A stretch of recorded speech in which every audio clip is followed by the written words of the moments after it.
Okay, welcome board members and community members. It is 5:38.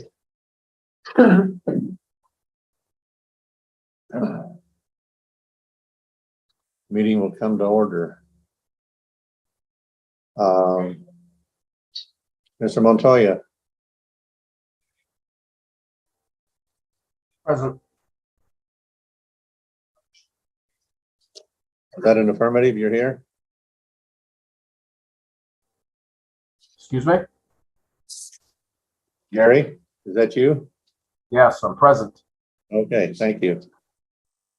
Miss George? Here. Miss Aspis, are you here? Well, I'm here. There's three of us. That's a quorum. We'll, so as to comply with the governor's social distancing orders and consistent with guidelines from the state attorney general, this event will only be available to the public via live stream on the Central Consolidated School District YouTube channel.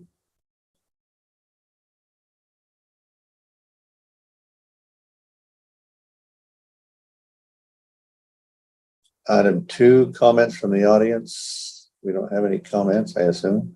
I've not received any. Board President, there's no comments from the audience. Thank you. We'll start with a report from our superintendent, the National School Tobacco Survey. Ms. Carlson. Yes, sir.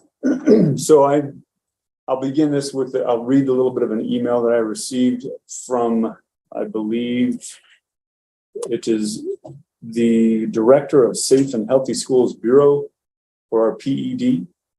And the email goes like this.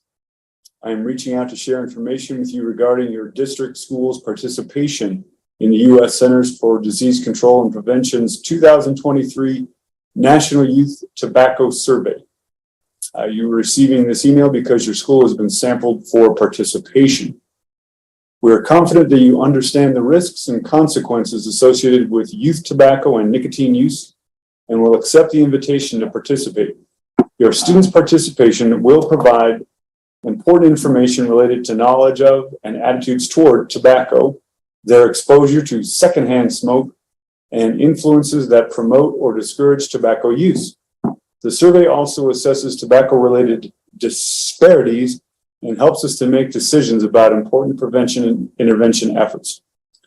As a symbol of appreciation for contributing their time and support, the CDC will provide each participating school with a monetary award. One option is to use these funds for prevention curriculum and educational materials. However, no restrictions will be placed on how schools can use these funds. Participating schools will also receive. I'm this Christina. Okay. We're in the middle of a report, so glad you're here. Hello, Ms. Aspis. I'm just reading about the an email about the National Youth Tobacco Survey. And I just mentioned that there is a monetary award. Also, participating schools will receive an invitation to a webinar discussing the results of the 2023 National Youth Tobacco Survey. It's important to have the participation of all sampled schools. The study design does not permit replacement of selected schools if they do not participate. So they sent 2 documents to review, and those are placed, and they're included also in the board docs packet. And I don't need to read everything through those, but maybe what might be a good idea is to go to the second page there, Sharon. The second page just has some real nice bullet points. And the bullet points are you doing it or Sharon? Sharon, okay. That's probably, ask her. Sharon, could you pull up the second page? Thank you. And so on the left there, you can see why participate. And I kind of went over a little bit of that. Tobacco use is the leading cause of preventable disease, disability, and death in the United States. Every day, about 1,600 young people under age 18 years smoke their first cigarette, and 235 begin smoking cigarettes daily. Nicotine can rewire a teen's developing brain. Exposure to nicotine in adolescence is harmful and associated with long-term nicotine addiction, learning and academic challenges, behavioral problems. In addition, nicotine in e-cigarettes can prime the adolescent brain for addiction to other drugs. And then there's some reasons over there. What does participation involve? Schools can choose a date works best for them. Students in selected 6th through 12th grade classrooms. There is a 30-minute online survey during a designated class. It's just 30 minutes. And then, of course, there is at the bottom there a monetary award. So this is just something we'll be putting on the consent agenda. Hopefully, the board will go ahead and approve this. The two schools that are selected, and I think I put both of those on there. There's one for, they may be exactly the same. There's one actually for Kirtland Central High School and one for Newcomb High School. Again, I'm pretty sure it's random, so I'm not sure why Shiprock wasn't selected, but Kirtland Central and Newcomb High School were selected, so we're asking for approval for both of those. And if you have any questions, I would be happy to do my best to answer them. Are there any questions from the board?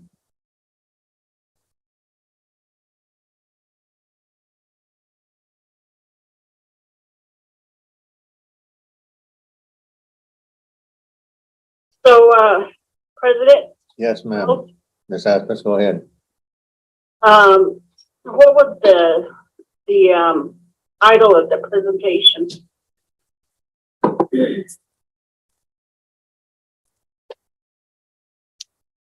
you want me to say? Go ahead. It's the National Youth Tobacco Survey for Kirtland Central High School and Newcomb High School. And before you joined, I just read an email from somebody from the public education department. And so that it just kind of introduced who they were. They're the director of Safe and Healthy Schools. And they randomly select schools throughout the state to participate. And two of our schools were chosen.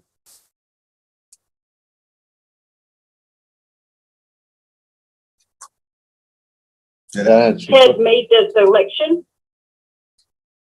The state made the selection, I believe. Fed did that. Is that correct? That's correct.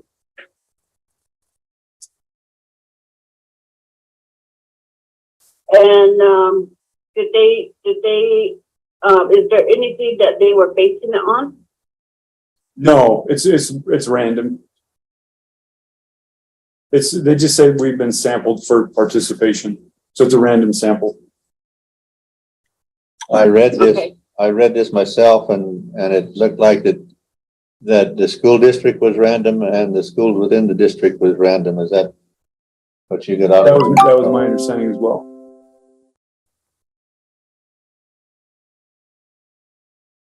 Did that answer your question, Ms. Asmus? Yes. Mr. Montoya, do you have a question? No, I do not. Ms. George?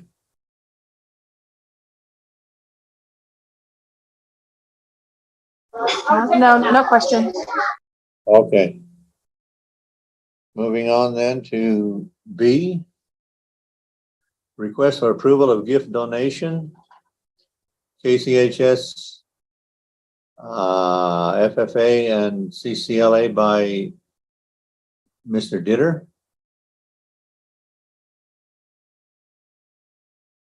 Demera Ditter, that might not be a Mr.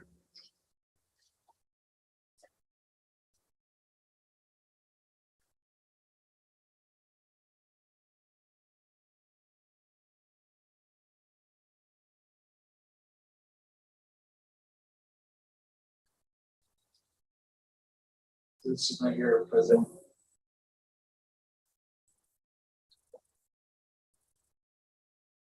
Not here. Is there anybody that's a substitute? Somebody that's there that? Not on the list. I don't know. Is somebody, representing, the KCHS FFA to, explain this to us?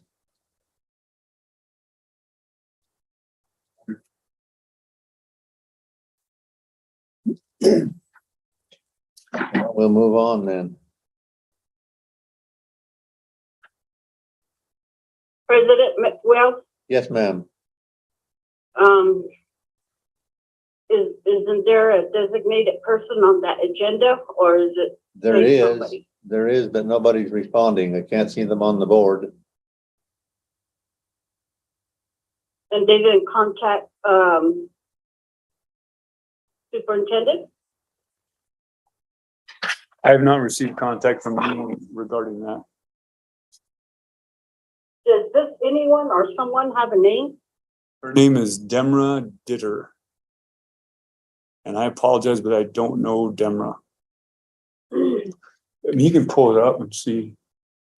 Can we go ahead and, maybe, wait until perhaps later, wait on that? Is that permissible?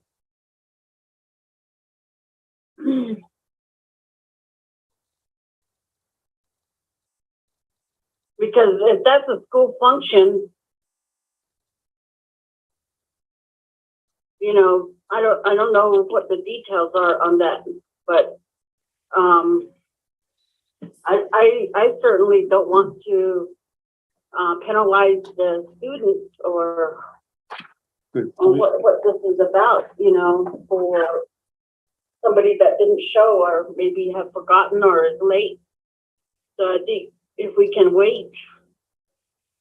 It says that the reason for the donation, it's pumpkins, so that students can learn how to make a fresh pumpkin pie. So it is a function, it is an activity that they want to do. Mhm. It probably needs to be done we soon. we can wait. We can come back to it. Mr. President, Mr. Montoya, yes, I don't think waiting is gonna be a problem, and even if we have to, we can move it until the regular board meeting and contact the presenter to make sure that they're able to present the information. Thank you. well, I think I understood that we could re-present it at another board meeting. I didn't know if it was appropriate to resubmit it later on this one, but if we can, that'll be fine. We can come back to it. That's all you're doing, Mr. President, is just hopefully that waiting on somebody to present. If they don't, then we can be presented at the regular board meeting. Well, if they don't come back and talk to us, we'll move that to another later date. Otherwise, we'll try it again here. We'll move on to C then, this is another request for approval from Mr. Vasquez. Valdez, excuse me. Also, looks like that's the donor, Christie Valdez. Or Isaiah Valdez. Isaiah Valdez.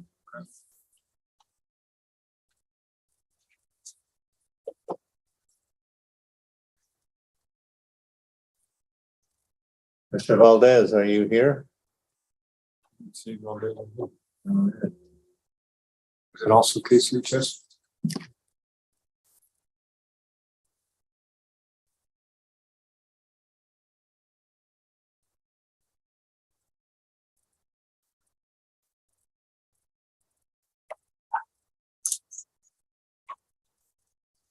Well, moving on.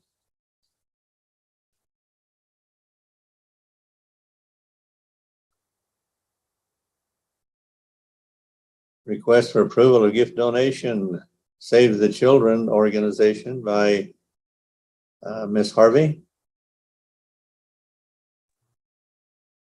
Is that Alfreda? Yes, sir. Yes. Alfreda Harvey. Miss Harvey, are you here? There Yes, you present. Thank you. Good evening, President Wells and members of the board and Superintendent Carlson. Thank you for having me. I am presenting to you a approval form for donation from Save the Children organization. We have pallets of toys and hand sanitizer that have come in, and we would like to have approval. I did present this back in September, but I did not submit the form along with my presentation, so I'm here with the form to get your signature for approval so that our warehouse can release those donations to our pantry so that we can start distribution to our students. Very good. I looked that over. It looks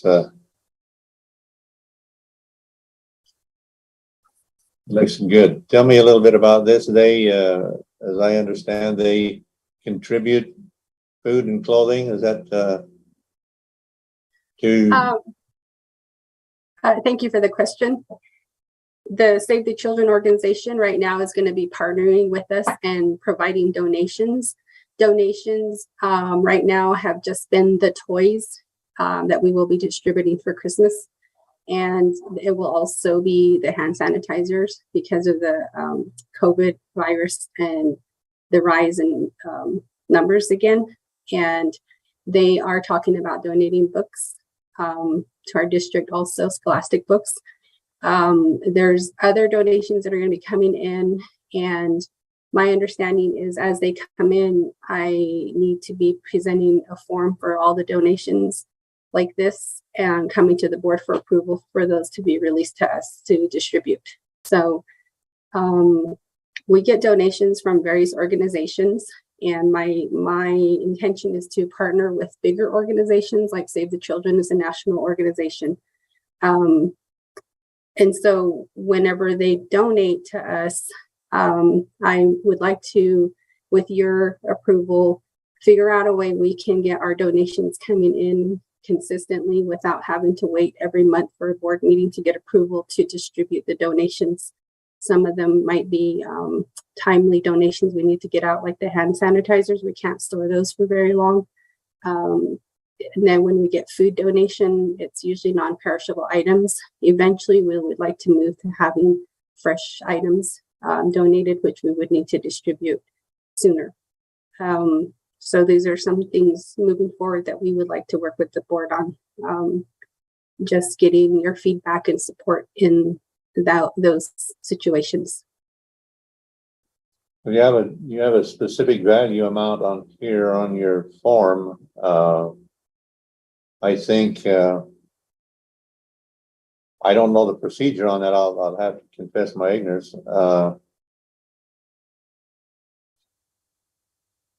I don't know how that, Mr. Montoya, are you familiar with that?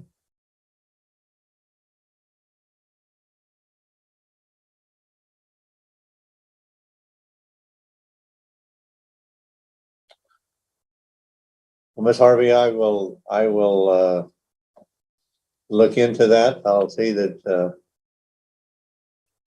I'm better prepared to answer that question later on. I'll get with you and let you know what I find out.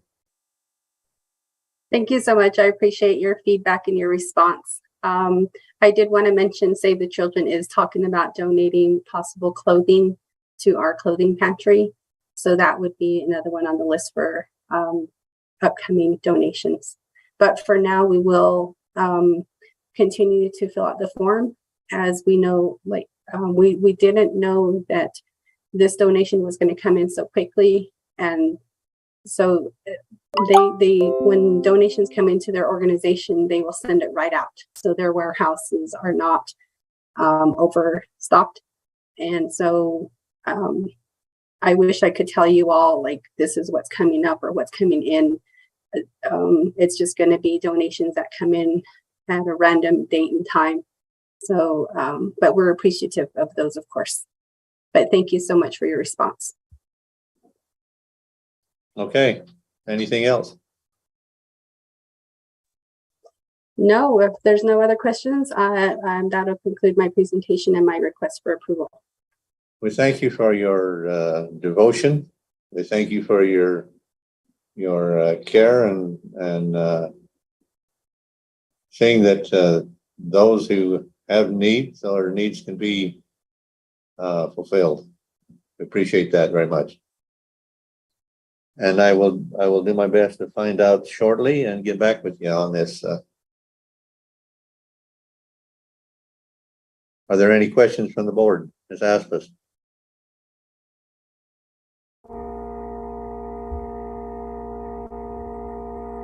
No, other than, when you do get back, I hope that information is shared among the board members. It certainly will be. Okay. Mr. Montoya? No questions, other than to say, thank you very much for what you guys are doing. I appreciate it. Ms. George? No questions. Thank you. Okay, Ms. Harvey, thank you very much. Board President, Yes, ma'am. we have Isaiah Valdez who joined the Zoom meeting. Okay, That was 4C. that was C, request for approval of for KCHS baseball. Mr. Valdez? Oh, can everybody hear me? Hello? Yeah, even if you are late, we can hear you. I apologize. Hi there. Yes. So I was able to go make a connection with an employee at Hillcorp, and we were able to get a $3,000 donation to go to the baseball team. That money would be used obviously for like travel purposes, equipment, on-field equipment. For instance, we do need new tarps and stuff to cover the field when such rain happens. There's a lot of equipment that we can use to help improve our program, but also the boys, obviously for the travel and food. Again, it just needs. It would benefit our program a lot. Is what I'm trying to say. Okay, I hope you recognize that I was just harassing you. Oh, No. yeah, no, I caught it. No, it's That wasn't a chastisement, that was just giving you a bad time. Anything else? nope. That's all I'm requesting. Okay. Any questions from the board? Ms. Aspas? Yes, I just want to see about, just for our audience sake, on what our finance thinks about, things like this, because sometimes I get that question where, why are there's always donations and then in this case, the donation was solicited. And don't you guys have money, or where's the money going? So I would like for our finance to, what are the procedures or as far as donations?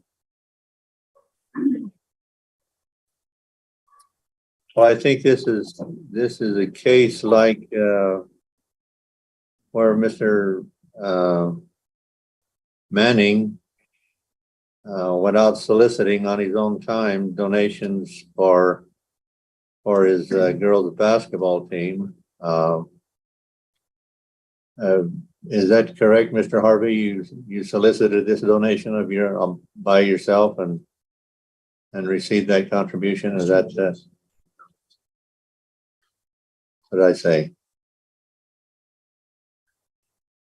Yes. Yeah. So, when I was hired as the head baseball coach for Kirtland, part of my job is one, they're student athletes. So obviously education comes first, but secondly, the baseball aspect of it. And if I'm going out on my own to these businesses to help my program that I'm in charge of. And so, like I said, I'm building relationships with the community, not only in Kirtland, but in San Juan County. Kirtland Central High School represents San Juan County, and so I'm going out to a lot of these businesses and I'm asking, do they want to be a part of our team? And in doing so, I'm getting these donations. We appreciate that. Appreciate your diligence and your service to the team, even on your own time. That's commendable, even if you view it as part of your responsibility. We commend you for that. So, Ms. Aspas, do you have anything else to ask? Board President, that was not my question. I'm sorry. Perhaps, I'll let my interpreter ask it. Maybe he has a better way of putting it. Gary, I think you may know what I'm trying to ask. I will do my best. I believe that she's asking that the processes and procedures, because of the questions that we get from the community sometimes, should be expressed and explained so that way people have a better understanding. Because again, even I've had questions about the district and the funding and or the lack thereof in response to some of these donations. So I think again, it would probably behoove us to be able to present that at one of the board meetings so the community has a better understanding of how that process works. You're talking about procedure, is that Why, how, that comes from all the Mr. above.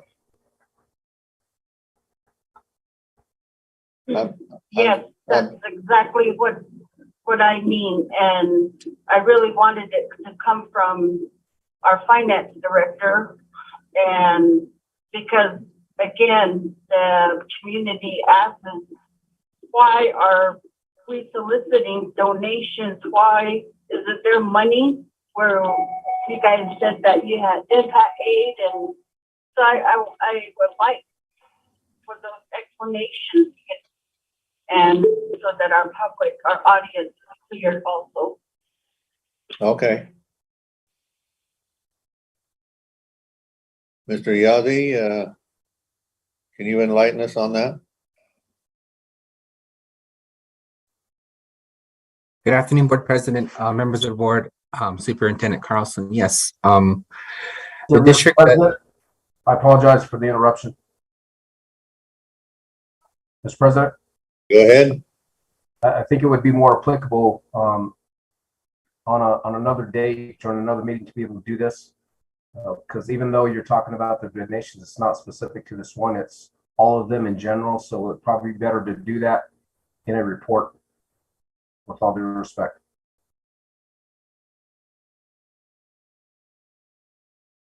Ms. Aspas, do you want it on another day, or can he answer your question now?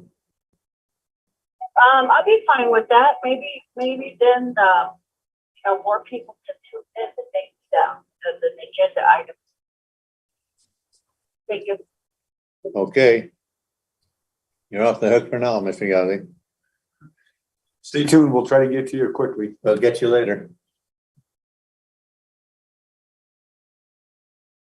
Any other questions? Ms. George?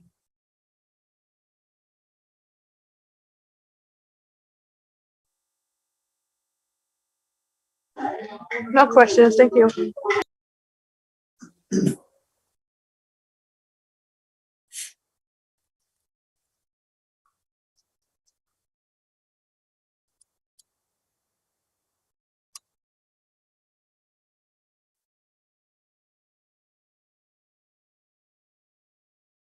Okay, we're on to item E.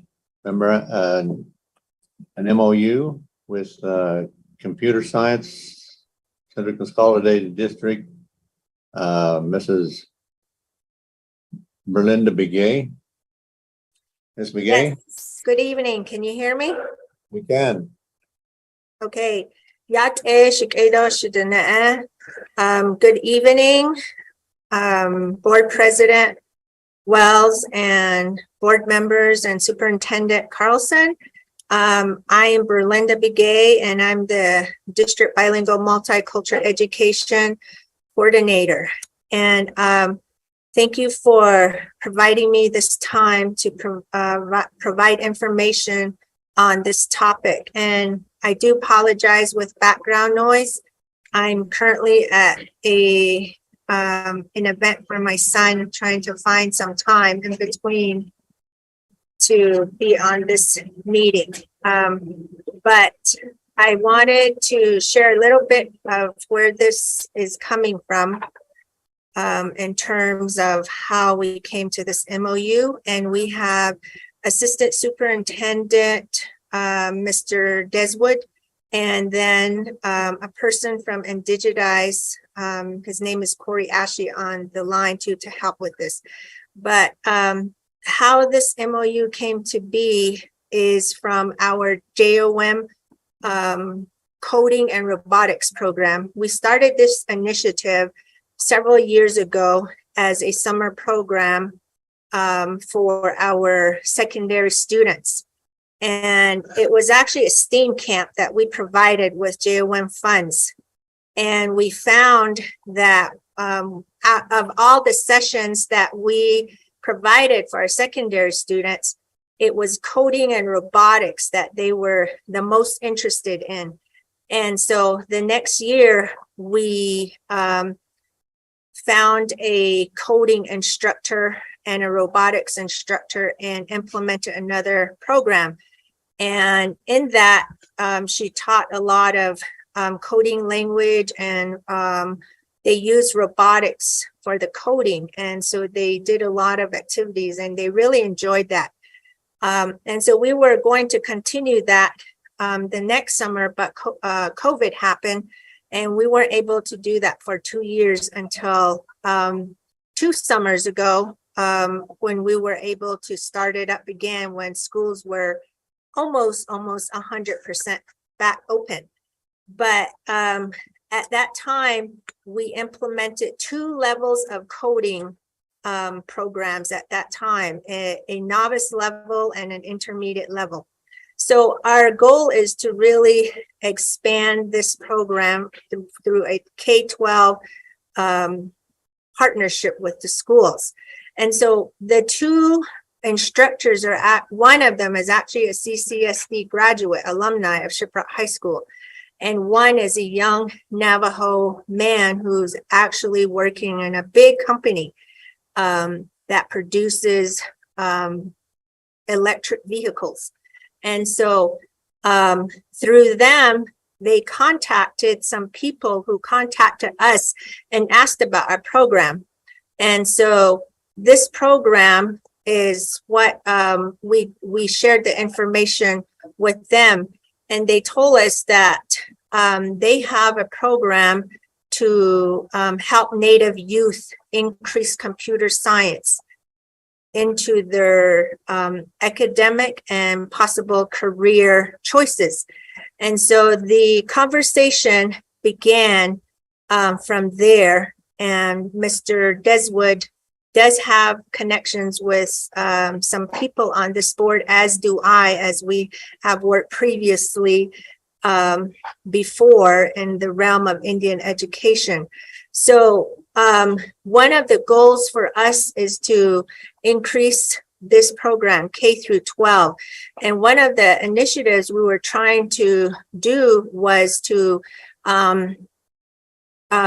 recruit teachers as an after-school program. But the funds needed to be there to pay stipends for them, of course, and then to provide professional development for them. But we didn't have that at the time.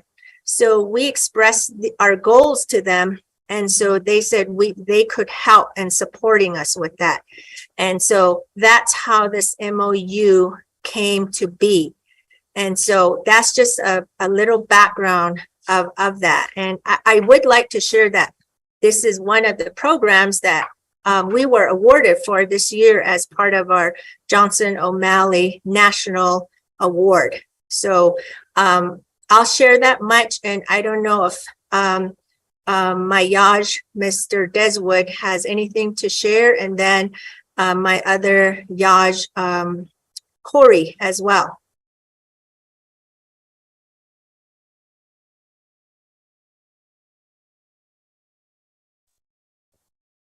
Board President, may I speak?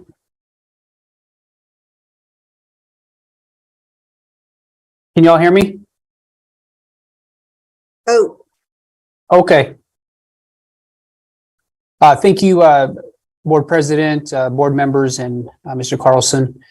Dr. Begay is right. We've been meeting with this organization for the last couple of months, trying to find opportunities for students to get into coding. I think very similar to our extended learning teaching program, our ELTPA or ELTP events and activities. So this is very similar to ELTP, although Berlinda and her staff were able to connect with some individuals to provide money to help us get coding off the ground. And so this has been in the works. And like she said, the background gave background in the previous couple of years where this was housed in her department. So we're just trying to provide career pathways for our students, and it just so happened this funding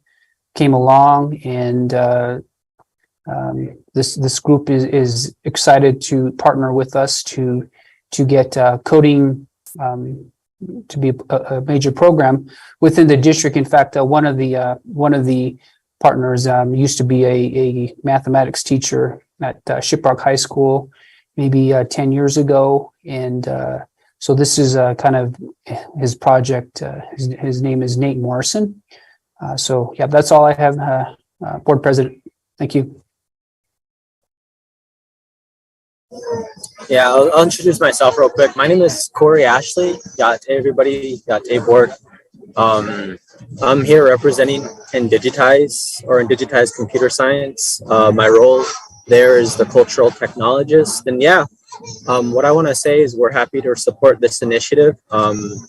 CS is a very important aspect just in life. You know, CS is in everything. CS is in our computers, our phones, everything we use day to day. And this is something that I think, you know, Native students deserve to have knowledge and skills in going to school so they could use it within their higher learning or use it within their given careers if they choose to dedicate themselves in a career in CS. But a little bit about Indigitize. We're a nonprofit organization that works to support Indigenous communities, and we want to create more learning opportunities in computer science for Native youth. And the way we're supporting this initiative is a $30,000 grant to help instill CS in the curriculum with CSC/CSD. And yeah, I just want to see more Indigenous technologists and, you know, give the skills and knowledge of CS to Indigenous students and supporting that endeavor in any way we can. Thank you.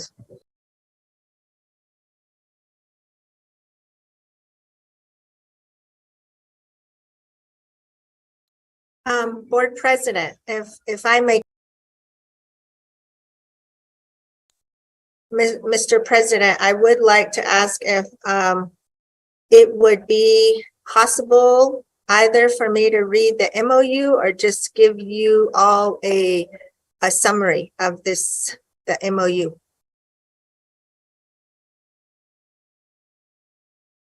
Hello, did you hear me?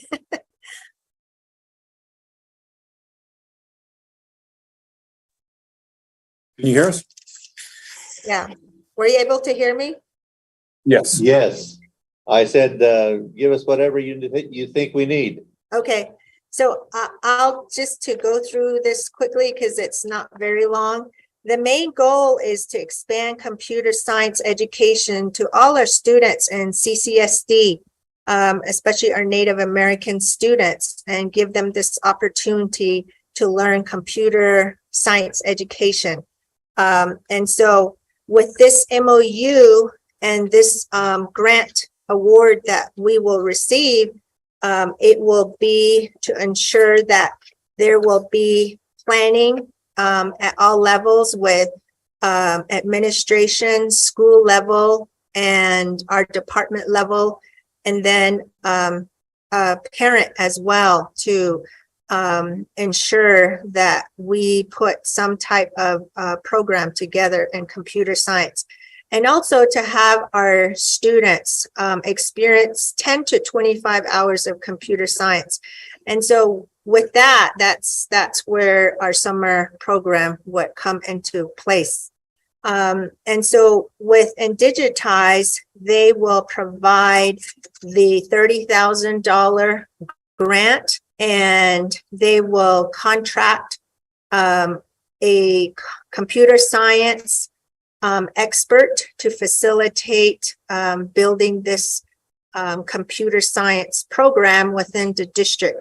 And then they'll pay for professional development for identified teachers as well. In addition, providing opportunities and access for scholarship programs, so our CCS students can explore academic and career pathways in computer science. On our part, it does indicate that our district will set goals for this to happen in terms of creating a program and implementing that by the year 2024. Although we already have one in place, it's really to expand it in terms of not just having it be in the summertime, but throughout the school year as well. And then to create a team from the district as well to ensure that this program will be implemented and managed as well. Also to designate one person to be responsible at the administrative level to carry this vision forward. And then they're asking to have at least 2 schools to participate and start off with 2 schools to participate in professional development. And this MOU shall begin on the date of the signature of this MOU. And so that's basically the summary of this MOU. Are there any questions? I understand this was to be K through 12, Yes, and right now CCSD has a program just for summer. Is that? yes, for secondary students. But this summer, we're going to expand into the upper grades of elementary to begin at that level. And then the next year, we're going to expand to the lower levels, because coding does happen at the kindergarten level as well.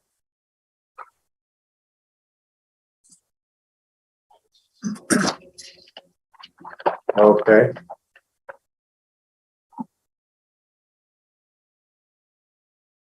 Are there any other questions from the board?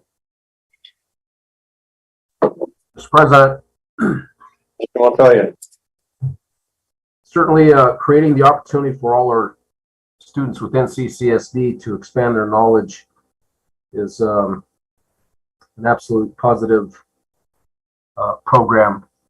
And again, with the direction of computer science and the involvement and within our lives, it is good for our students to learn, especially sooner than later, the importance, and hopefully it will help them to decide what they want to do later in life to gain more education and knowledge. So I appreciate the opportunity for this program. Thank you. Thank you. Ms. Aspas? Yes, I agree.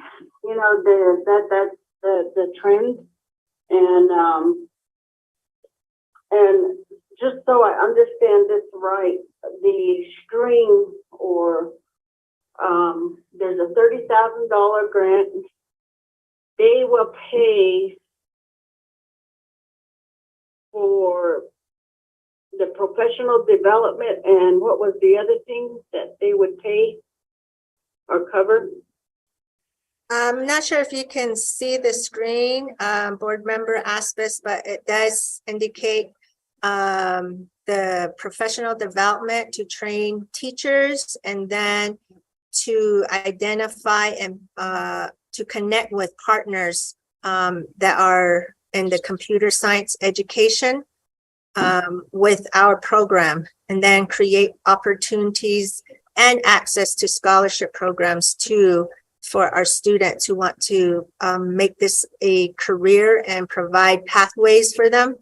And then just to celebrate CCSD's commitment to equity in computer science as well. And then collaborating with the district administration and school levels for future and continuous support.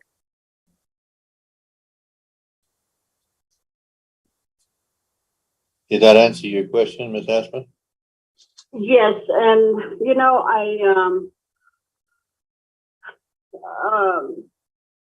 I may be ignorantly commenting here, but I asked the question. I know this is the way the trend that, you know, this is something good. How it ties into multicultural, or I guess that ICO department, is it just because the company is indigenous or is native, or and then on top of that, will we be questioned on, I guess, what's more important to put money into? I know the biggest thing has been bilingual, you know, and having immersion programs and things like that. So, you know, I'm just throwing those out there, and would really like for somebody to answer. Thank you. Yes, board member Aspis, I can answer those questions. In terms of this partnership we're building, we still have Johnson O'Malley that we will be utilizing in addition to this grant. And so with Johnson O'Malley, as you remember, we do have that de minimis policy that does indicate that we support non-native students with JOM funds in terms of instruction. So that's how we have been providing this summer program and opening it up to all students. And so that's what we've been doing. And a lot of students, other than our Navajo children, have participated every year. And they have won awards too with the competitions that they hold. And there's also robotics clubs at some schools, and those are made up of just various students as well. And then for the second part of your question, it's really to integrate this to all students, like it says, not just specifically for Indigenous students, because we do have the JOM funds that are in partnership with it. I hope that answers your questions. Board President, can I expand on that? Yes, you may. Board Member Aspis, I think one thing that's that we were focusing on is, if you look at it says Central Consolidated School District will, we're trying to expand access to computer science opportunities for our students, because it's identified that there's a lack of Indigenous students in this career pathway. So that is what we're trying to leverage. It just so happens that Indigenize is partnering, is a part of the partnership to help mentor and help, positively provide positive role models for our students and to assist in this process. And again, one of the goals is to, this is a career pathway, but just trying to focus on Indigenous students to help them and basically open their eyes up to coding in the computer field. Thank you. Also, I would like to add something to what Peter said, if that's okay. Hang on just a minute. Go ahead, Ms. Aspas. So, I guess from what, Gabe mentioned and now, the Superintendent Deswood, okay, now Deswood just said, this is focused on, Native students. And so, and then Berlinda is saying, as she was correct in saying that it did start and it was for all students. So, we need to stay on track and on what we say because, from what I saw in the legislative committee meetings, that's where I go back and that's why I'm asking these questions. Just the way they talked about, asking questions about funding and, just basing it on that. And, that's why I'm asking these questions and how it ties in and just really, if that question thrown back and asked of us, what's more important, because we hear that bilingual or immersion, and then now we're doing this other thing. And so I just want to be prepared and knowing how to answer those types of questions. Thank you. My understanding, and Ms. McGee, correct me if I'm wrong, that the program is designed primarily to assist Native students to introduce them to the program, introduce them to computer science, and encourage them to advance. And I think I heard to be examples. And then I believe also it was to include non-natives, but the primary focus was to provide opportunities for Native students. Did I miss? President Wells, if we could have the Indigenize person provide his answer to board member Aspas's questions as well. Certainly. Yeah, I was just gonna hop on and give an anecdote. So I'm from Sanders, Arizona. I don't know if everybody's sort of familiar where that's at. It's Sanders Unified School District in Arizona. And I grew up and went through that school system. And going through that school system, I did not receive any education in coding, but I was interested. That's when Facebook and all the other social medias were kind of like blowing up and becoming more prevalent in society. So as a young Indigenous student, I saw like myself in the technology. I was like, oh, it would be really cool to see Navajo applications and Navajo culture just being a part of this technology. And that's what I wrote my college application essay on. I wanted to make Navajo applications and Navajo apps on phones. And that's what I wrote my Stanford application essay on. And I ended up getting into Stanford. And Stanford's a superb school for computer science, but my reservation education did not prepare me well enough to succeed in that context, because I haven't seen coding prior to getting into college. Like, unlike other students who like had AP computer science in high school and they had all this prior knowledge and skills, they came to the intro to computer science already knowing computer science, you know? So I was like set up to not succeed. You know, I ended up on academic probation my first quarter at Stanford, failing calculus and failing computer science. So I had to pivot myself because I wasn't ready for the caliber of computer science that was at Stanford University. And that's how I became a science, technology, and society major. And I was able to think about the dynamics that are around technology and like who's it for, who doesn't have access to it. And I really came to that major with an indigenous lens. And that's how I kind of found myself in this work. But I would want to create a future that, you know, students that follow my pathway wanting to study engineering, I want them to be able to succeed.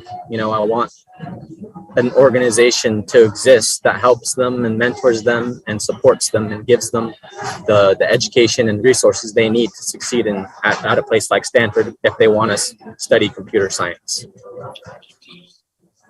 We commend you for your diligence in what was obviously a struggle, but you went through it and succeeded. I commend you for that, and then wanting to give back and help those that possibly like you didn't have the opportunity to learn that in school. That's commendable. I want to commend you for that. President Wells, may I speak again? Right. So I just wanted to add two more things to board member asked this question. One, if you can see the top part of that MOU section 2, the purpose, it does indicate that the innovative efforts to expand computer science education to all students is what's listed on the MOU. And then underneath, it does indicate expanding computer science to Native students as well. So in this MOU, it does cover all students in CCSD in terms of her question. And the second part to her question was about the bilingualism of this program. I did share before that the instructors in the past 2 summers have been incorporating Navajo language into the coding program. And that was one unique aspect of this program. And so they can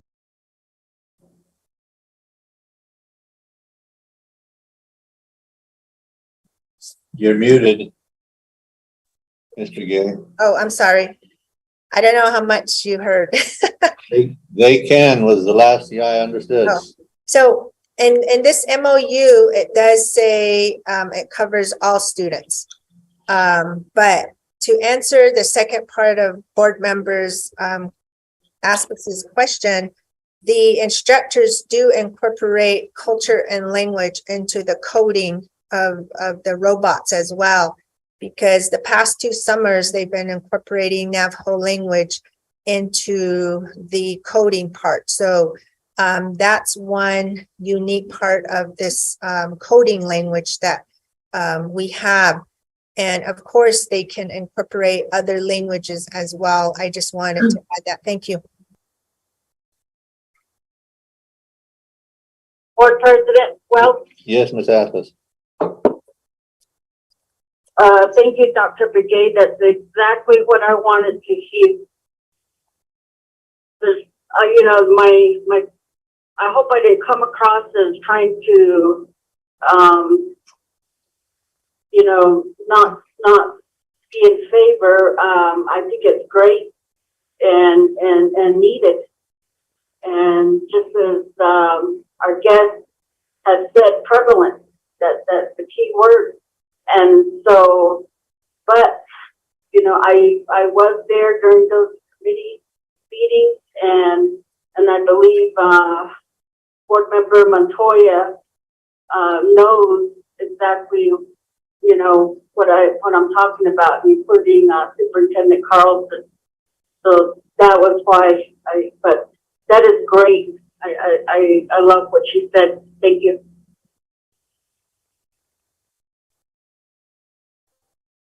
Ms. George, Secretary George, do you have a question or a comment? No comment, but just, well, thank you for the presentation. Mr. Montoya? Yes, one, I appreciate the fact that, again, we're establishing this for the students within the district. And to the gentleman that gave us part of his story, I really thank him for being so committed to succeeding. Fine example of the ability and, quite frankly, the tenacity of the students that are around us to succeed, and then come back and share the knowledge and information with our school district. So I appreciate that. And kind of respond to Ms. Aspas's comment. There's certainly nothing wrong with questioning, and it shouldn't be taken, because we have that ability to do that, as taking a swipe at anybody. It's just making sure we're dotting I's and crossing our T's to ensure that we're trying to provide the best education possible for our students. Thank you. Thank you. Is there anything else?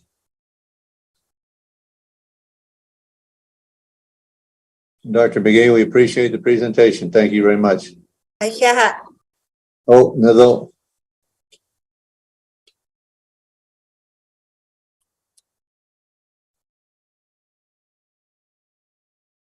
The next item is F, the second reading of cultural policy. Ms. Chappelle?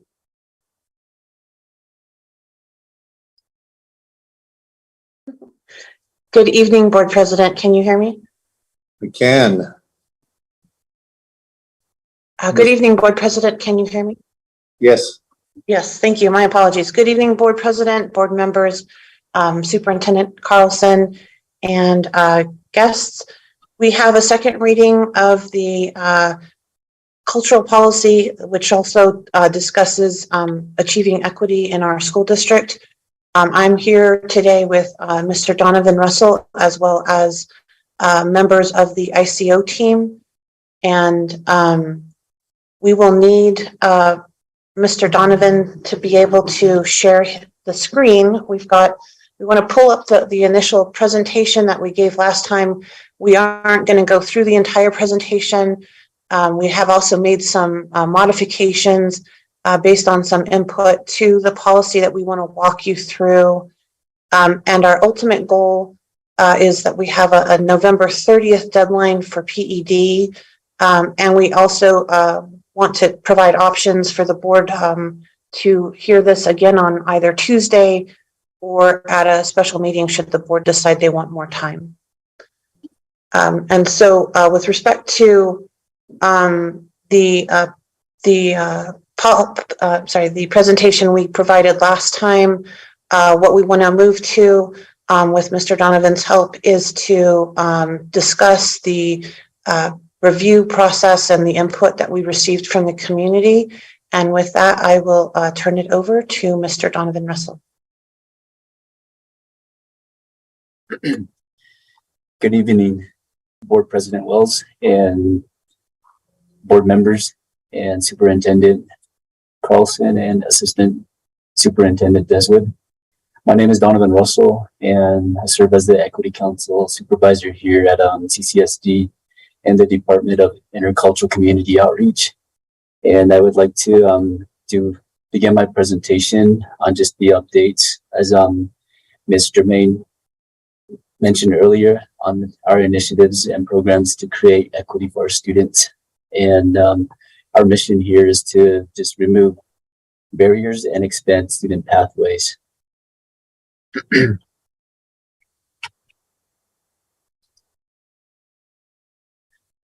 And so the purpose of our presentation here, as you all know, recently the New Mexico legislation passed the Black Education Act, and among adopting this policy, we had to inform the school and also our community members through public hearings. And so, and then through these public hearings, we generated the feedback from our community and pretty much our stakeholders here within our school district. And through our meetings, I've built relationships with elders and parents and staff members, and all the way down to the level of our students.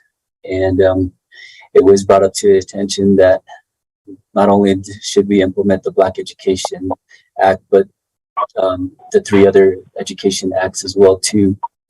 The 3 other education acts are the New Mexico Bilingual Multicultural Education Program Act, and the New Mexico Indian Education Act, and also the New Mexico Hispanic Act.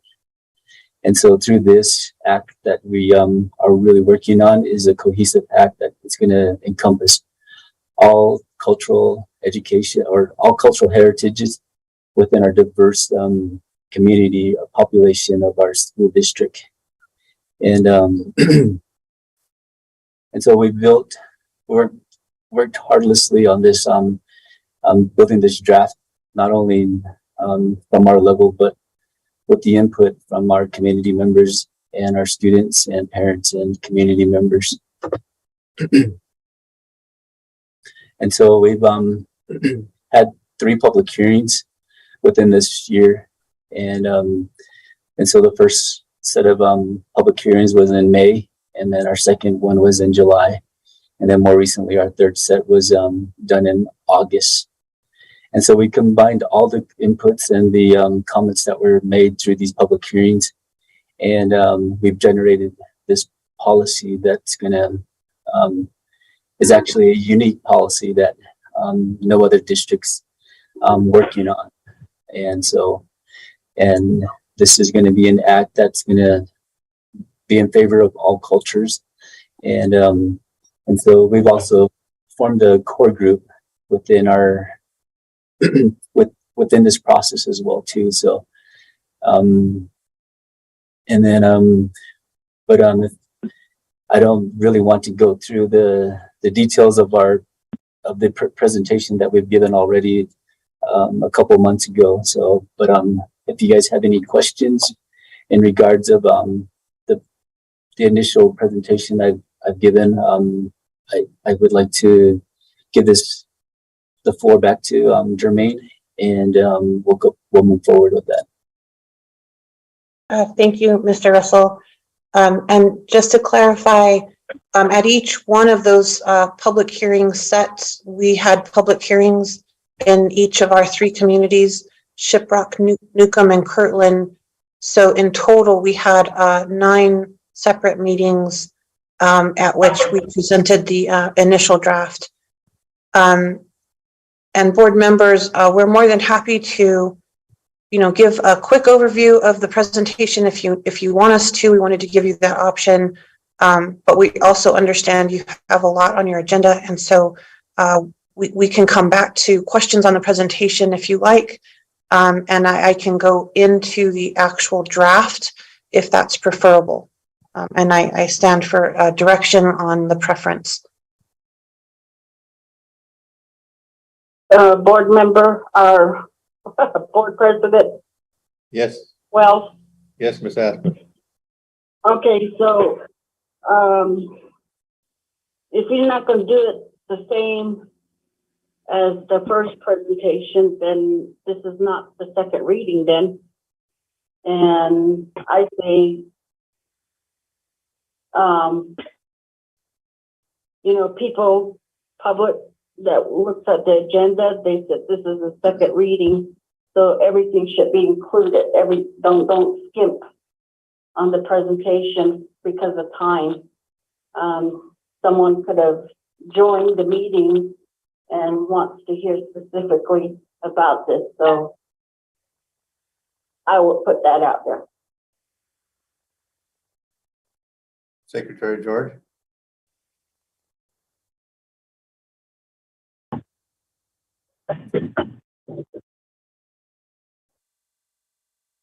Mr. Montoya?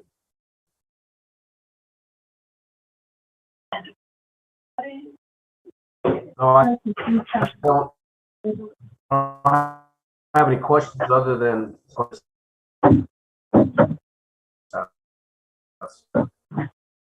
You're breaking up, Mr. Montoya, but, Can you hear me now? yes. I was gonna say, I don't have any questions per se, other than if we can get clarification, the question that Ms. Asmus had brought up. And to clarify, board president, board members, and board member Aspis, the presentation itself hasn't changed. The draft has been updated, and so we can go to the draft next to walk board members through that. And like I said, we would anticipate having another reading of this either at the Tuesday meeting or a special meeting should the board decide they want to have additional time with the policy. But the presentation itself is still the same.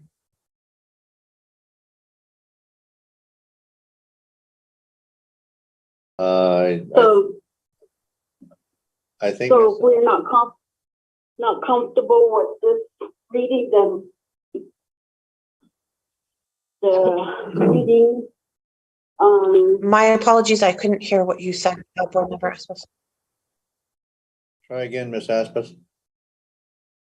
so this meeting or this reading this evening, you carry it forward, and so then by Tuesday is the second reading? Still the second reading?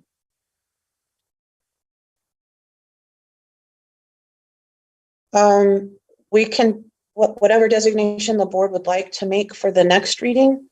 We were only meaning to convey that the draft had been presented once and an updated draft of the agenda is now being presented. Our intention would be to post it on the internet, on our website, and so that folks would have time to review it, and the board as well.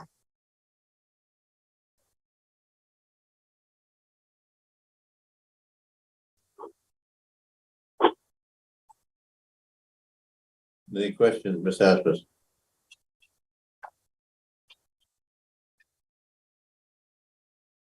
No, I guess what I'm trying to say is that, as far as I understand, going back to say the policy readings, first reading, second reading, when that's used, it's usually when we go to the second reading or maybe the third reading, then we're not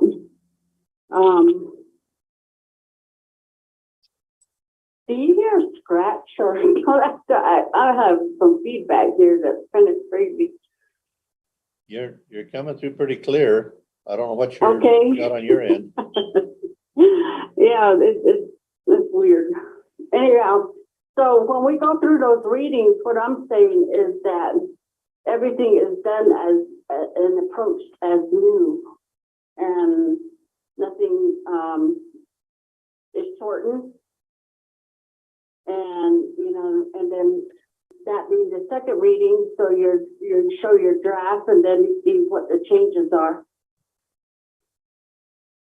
That's all I'm saying. Yes, ma'am. I think we're on the same page. My recommendation is we move to the policy because you guys have heard the presentation already, and the presentation itself hasn't changed.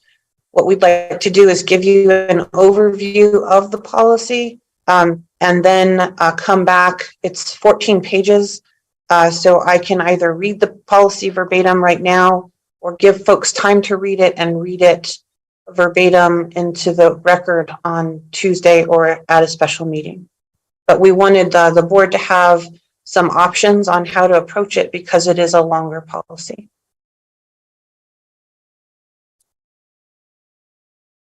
I would like for you to read it. Okay. And then we as board members, come back on Tuesday if we have anything more. Great. Thank you, Board Member Aspis. Board members and Board President, would you like me to proceed? Mr. Montoya?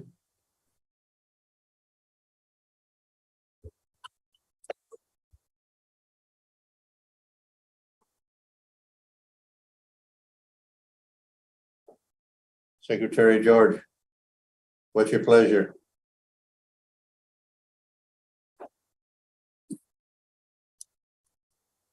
Yes, please. Sure, on the chat.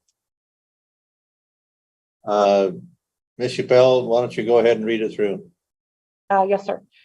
Just a quick backdrop.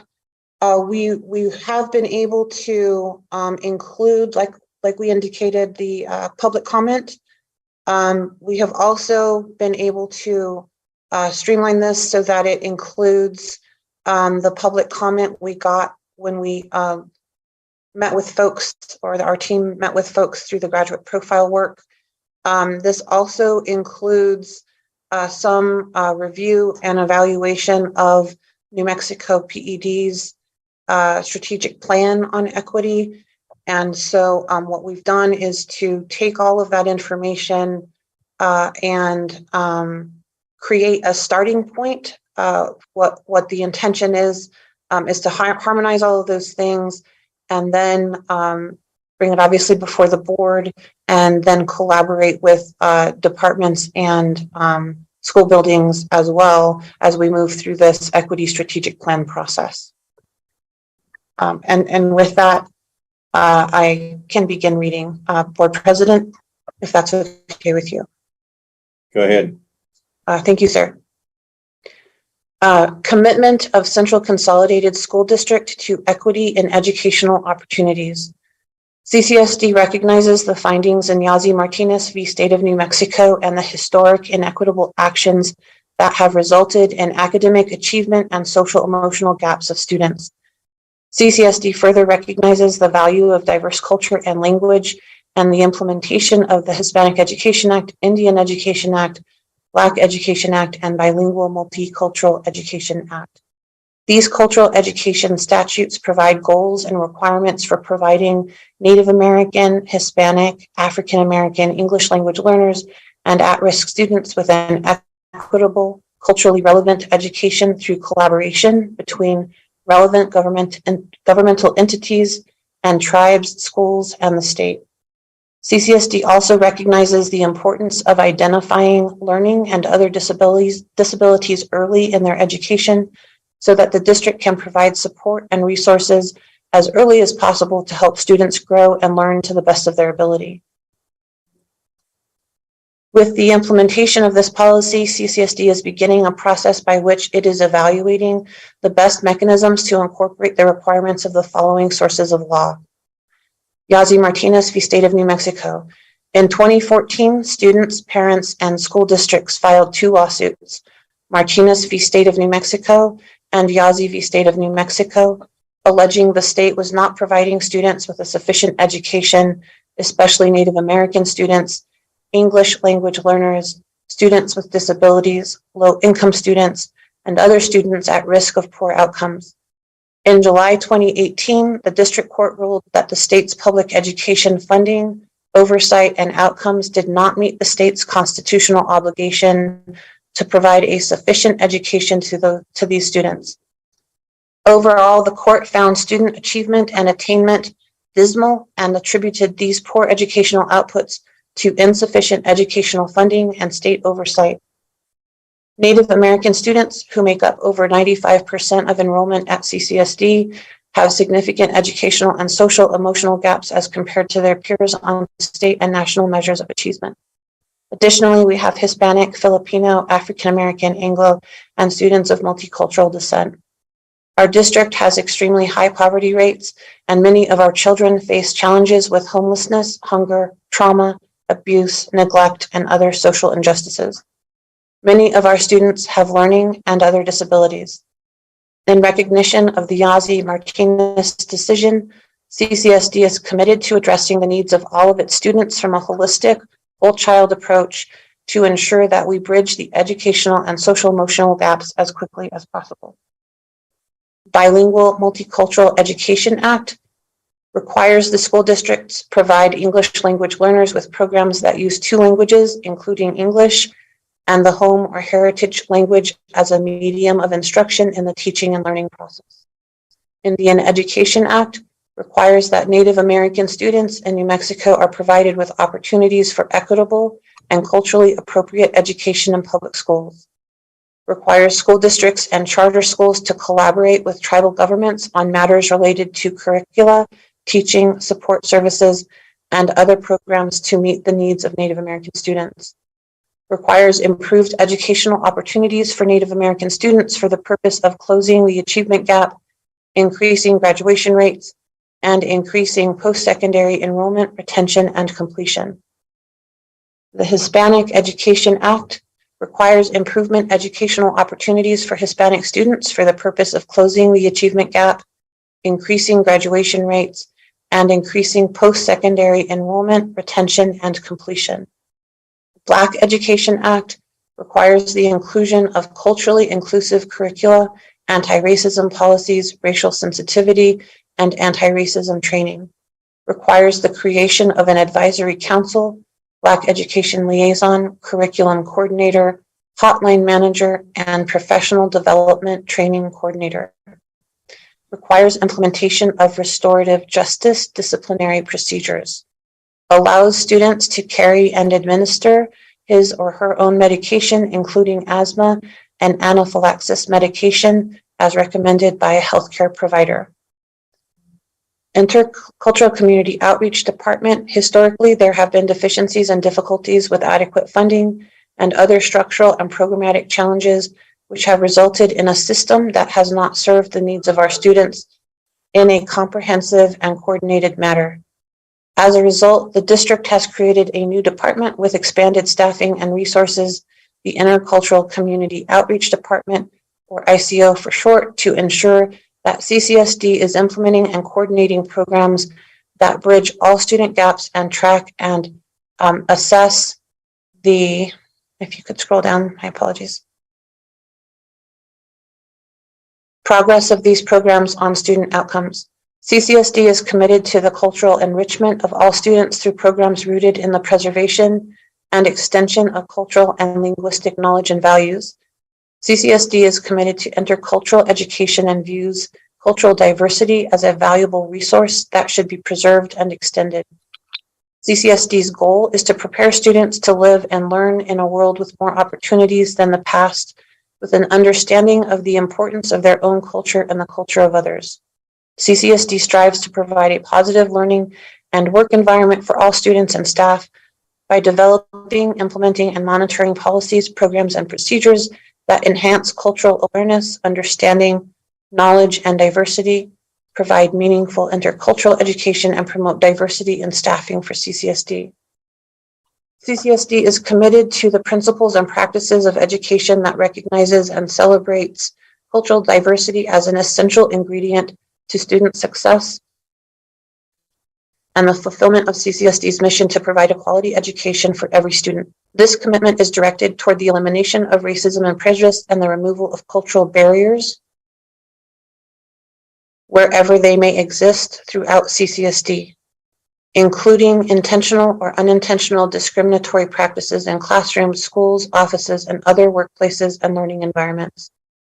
The goal of CCSD is to prepare students to live and work in a global intercultural society by creating and supporting a teaching, learning environment where all students and staff understand and value commonalities and differences within and across various cultures in order to produce a harmonious community of lifelong learning. Process will require staff, students, parents, and community involvement, as well as interagency and government-to-government collaboration.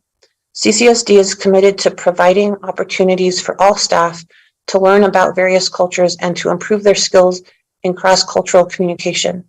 The school system shall continue to promote a diverse workforce by increasing personnel recruitment efforts and by fulfilling the commitment to maintain a school district that is free of prejudice and illegal discrimination in all aspects of employment. Development and implementation of strategic equity plan. Together with input from community and tribal stakeholders, parents, students, and staff, CCSD shall develop and implement a strategic equity plan that provides cultural and linguistic responsive instruction for all students, appropriate instructional and assessment practices in general, and special education, bilingual, and biliteracy opportunities for all students to develop cultural understanding, respect, and knowledge of their culture and other cultures, and holistic wellness programs that address the social emotional needs of students and staff. The board directs the superintendent to develop and implement a system-wide strategic equity plan with appropriate ability and metrics that will result in measurable academic improvements for CCSD students. The superintendent shall regularly report progress on the plan and outcomes. CCSD created the ICO and the Equity Council to collaborate with other departments and buildings to assist the district in the development and implementation of the equity plan and the elimination of academic achievement and social emotional gaps through the following measures. Overarching foundational principles, mission, and goals. Strategic resource allocation. Provide technical assistance to support schools in the strategic allocation and fair distribution of resources to provide opportunities for all children to thrive in the district. Improve efforts to allocate resources strategically to support students most in need. Community schools. Foster community schools in communities and neighborhoods of concentrated poverty by providing technical assistance and financial resources to enable rigorous implementation of a community school framework. Increase the number of community schools serving communities throughout CCSD. Improve the quality of implementation of the community school framework in designated community schools. Ensure that designated community schools are able to sustain the framework beyond the life of the state implementation grant. Family and community engagement. Provide professional development and technical assistance to support schools to implement robust and culturally relevant family and community engagement practices. Foster authentic school-home relationships rooted in community healing, mutual trust, and reciprocal accountability.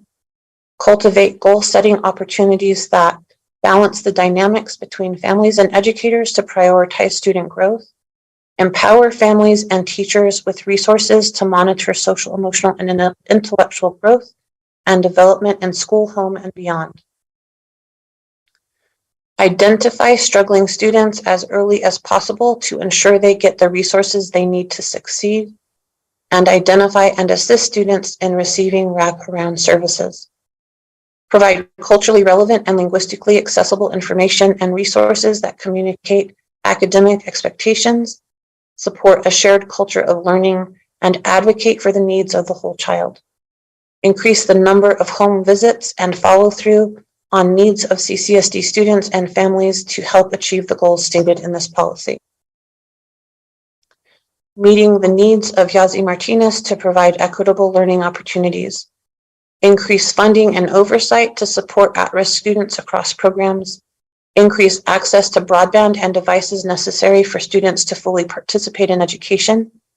Increase access to physical and behavioral health services. Increase access to high-quality nutrition and decrease food insecurity. Increase supports and resources to eliminate barriers to school attendance. Increase learning time for at-risk students.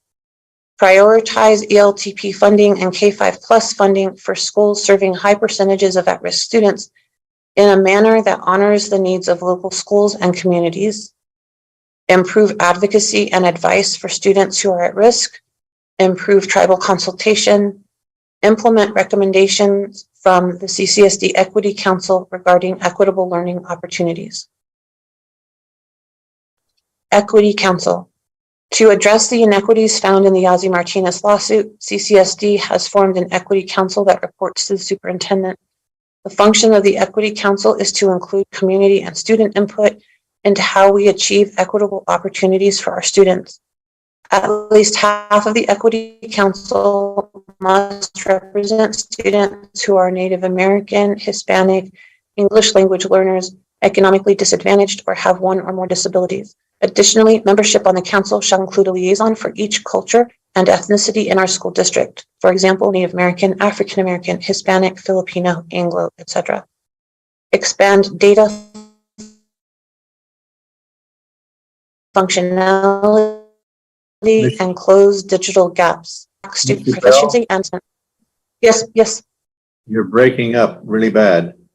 My apologies. It's telling me my internet is unstable. Might help if I go off video. Would that be okay with you? Yes, ma'am. Okay. We'll see if that helps. Where would you like me to start from expand data? Yes, Okay. Is it better? it is. Good. Expand data functionality and close digital gaps. Expand data programs and resources to monitor and track student proficiency and assessment. Provide increased funding and technical assistance to expand student access to digital devices and high-speed internet services across CCSD. Provide every student with access to internet connectivity and devices necessary for remote learning.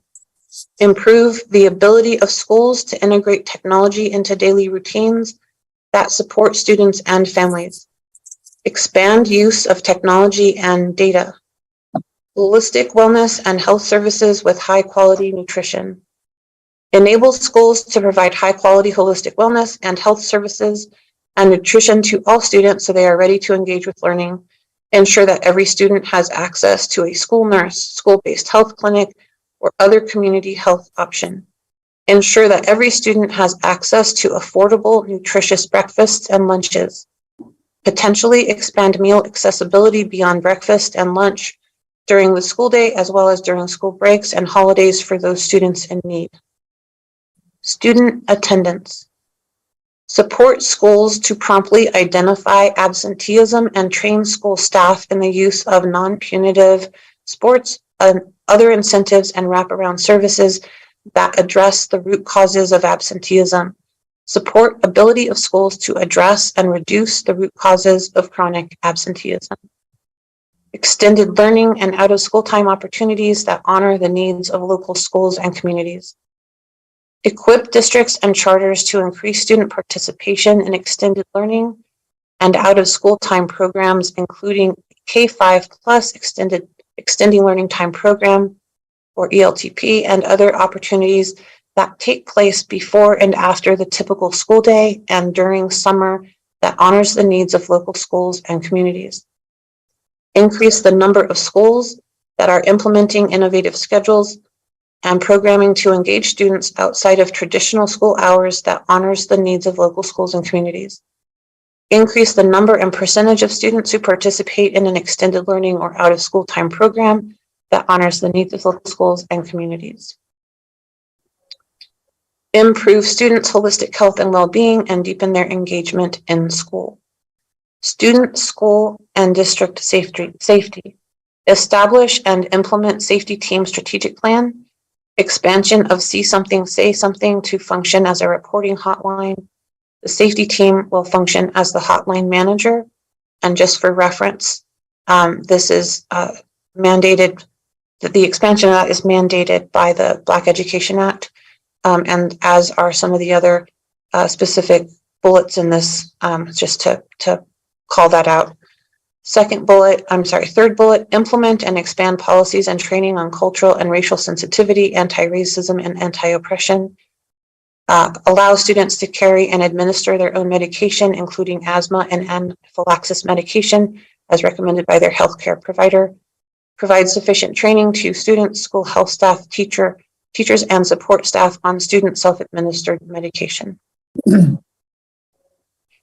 Foundational pillars. Pillar 1, address the needs of the whole child. Implement programs that seek to help each student reach their full potential by focusing on the social emotional well-being of students, which includes prioritizing the needs of the whole child, honoring multicultural and linguistic diversity, and holistic wellness programs. Pillar 1 seeks to implement programs that focus on the needs of the whole child and provides resources to children to help them address challenges and barriers to learning that each child may have coming to school as follows. Instill resilience and self-sufficiency, coping skills, social emotional wellness, and life skills. Incorporate and promote holistic wellness skills and knowledge needed to be one's best self and the ability to thrive regardless of the circumstances. Teach students life skills necessary to thrive. Teach better decision-making and sound judgment. Provide resources necessary to support the student to navigate challenging circumstances they may be facing. Identify and provide effective wraparound services, and promote healthy self-identity. Pillar 2, address educational and social emotional gaps.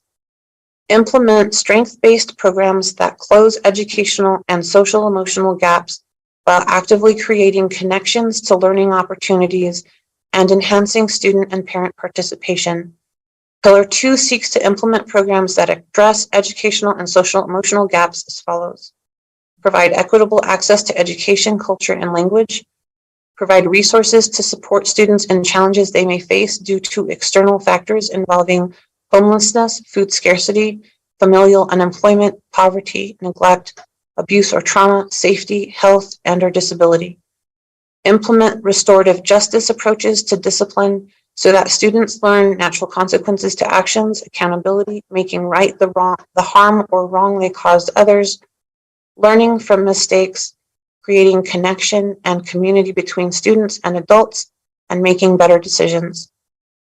Implement programs that assist students in addressing challenges rather than engage in problem avoidance with substance abuse or other damaging behaviors.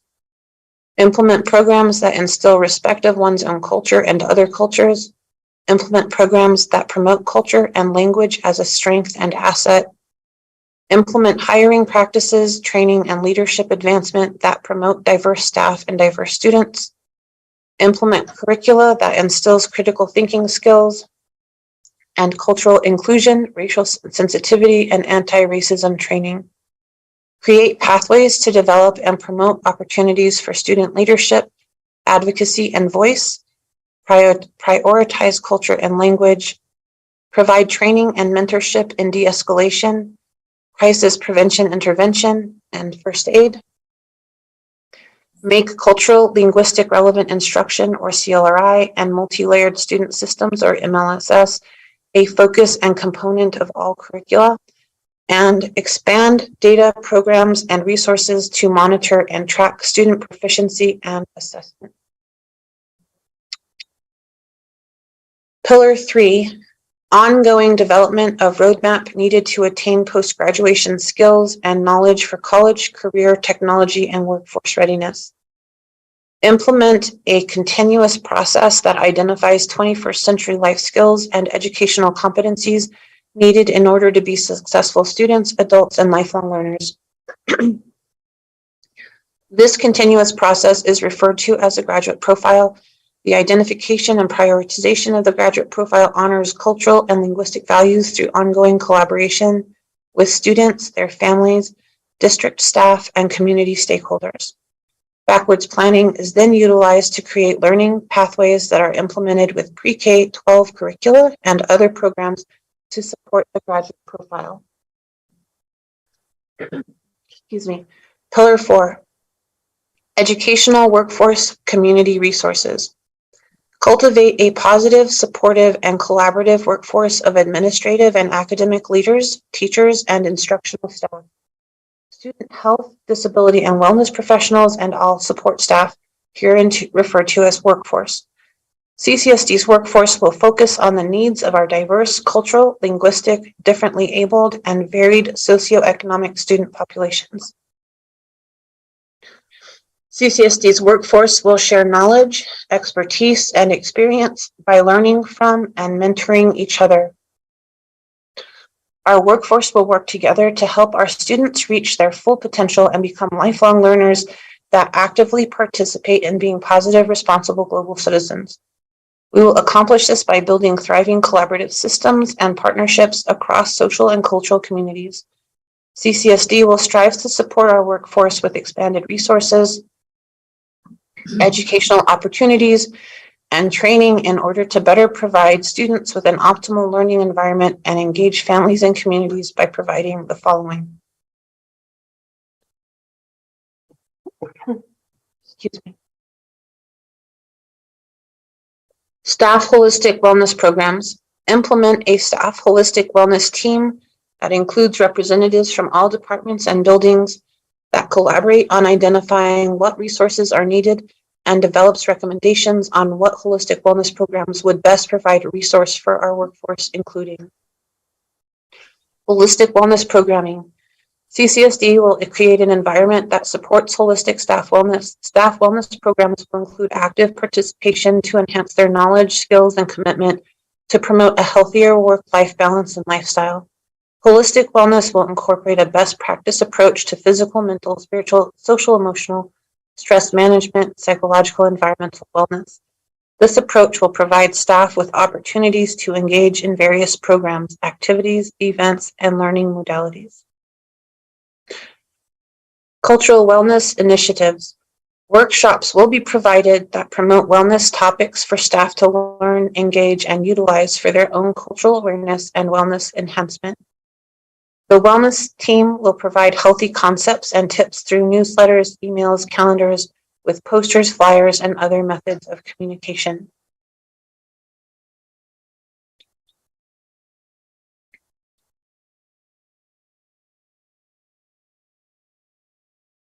There I am. I lost my place. My apologies. Wellness equipment and suitable spaces will be available at various locations throughout the district for staff to utilize that are convenient and accessible throughout the workday. Ongoing health and wellness reimbursement program that provides staff with the opportunity to enroll in various health and wellness related programs, equipment, subscriptions, and workshops. Scroll up, please. I'm sorry, scroll down, please. My apologies. Hiring, recruitment, and retention. Grow our own. Implement programs that recruit, train, and promote staff from within our local communities to become certified teachers and student health professionals. For example, nurses, social workers, school counselors, speech pathologists, etc. CCSD will prioritize inclusion of individuals into these programs that meet the needs of our diverse cultural, linguistic, differently abled, and varied socioeconomic student populations. Cultivate, grow our own partnerships between local schools, school districts, colleges, community organizations, and teacher preparation programs. Expand funding sources and seek additional grants that support, grow our own programs. Establish micro campuses and virtual opportunities to reach, grow our own candidates in rural and remote communities. Recruitment and retention programs. Implement incentive programs to attract and retain employees. Implement a retention and recruitment strategic plan in collaboration with all of the departments and buildings. Establish a retention and recruitment team with representatives from the departments and buildings that actively works throughout the year on retention and recruitment efforts. Apply for and expand funds from state and federal grants to help fund the retention and recruitment effort. Partner with external agencies and community programs on retention and recruitment efforts. Streamline dossier and certification process. Expand assistance of professionals needing certification with funding opportunities, and create efficiencies to make it easier for them to get certified and eligible. Ongoing professional learning and professional development. Expand ongoing professional learning and professional development programs by creating and implementing a professional learning and professional development strategic plan that is aligned with this policy, the strategic equity plan, and the district 90-day plan that addresses the needs of CCSD's diverse cultural, linguistic, differently abled, and varied socioeconomic student populations. Align continuous professional learning and professional development with this policy, the strategic equity plan, and the district 90-day plan. balance professional learning and professional development with experiential training and implementation time. Approach professional learning and professional development from a strength-based perspective. Expand pathways for national board certification and support and incentives for increased participation. Educational leaders mentorship programs. Teacher education and mentoring program. Expand teacher mentorship programs and stronger mentorship networks and resources. Develop a team committee that includes key stakeholders, upper administration and executive team, principals, human resources, ICO, curriculum and instruction, student support services, and level 3 teachers in planning the mentorship activities, programs, and processes. Mentorship programs need to be coordinated by principals and their selected team to determine effective and best practices to meet the needs in their school building. The school district needs to be aligned with SMART, which means specific, measurable, achievable, relevant, and time-bound goals as a pathway for mentees to understand and achieve their professional goals consistent with this policy, the strategic equity plan, and the district 90-day plan that addresses the needs of CCSD's diverse cultural, linguistic, differently abled, and varied socioeconomic student populations. Establish continuous monitoring and feedback of mentorship programs to make sure that the programs are consistent, effective, and there is accountability of outcomes, ensuring mentees are getting the support they need.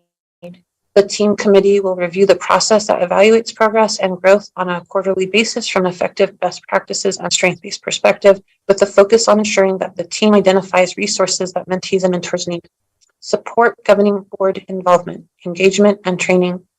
Provide information for the fall and spring board retreat, reporting on what each department does on an annual basis and with updates on strategic plan actions. Have each department present to the board regarding their department, grants, funds, accountability, compliance, strategic plan recommendations, and progress. Create board resource binders for each department training. And then at the end, we have some definitions and the language of the acts that contribute to or from which the policy is derived.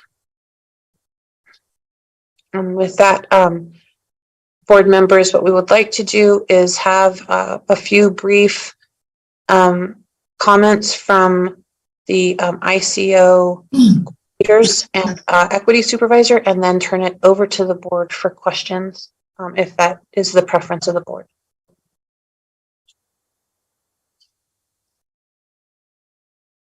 What's the preference of the board? Secretary George?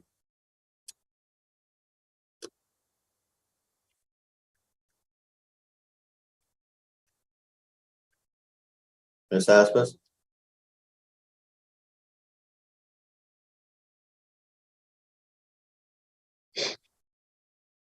Mr. Montoya? I don't have any questions other than to say it's pretty comprehensive in what it lays out and how it addresses the requirements. So I really appreciate the work and effort that everybody has put into it to develop a very specific document that attends to what is being required again by the state. And quite frankly, the unfortunate aspect of having to do this, I just, again, really appreciate that everybody has put their time into it. So thank you. Mr. Bell, before we continue, Board President? hang on just a minute. Okay. I would ask you that you put post this on our website so that anyone can go there and read it. Ms. Aspas? Yeah, I lost my screen and I was trying to get it back, but anyhow, I like what I'm hearing, and but I go back and I did a call and ask what why we are including more into instead of just sticking with the original requests, and I guess my feeling on that is that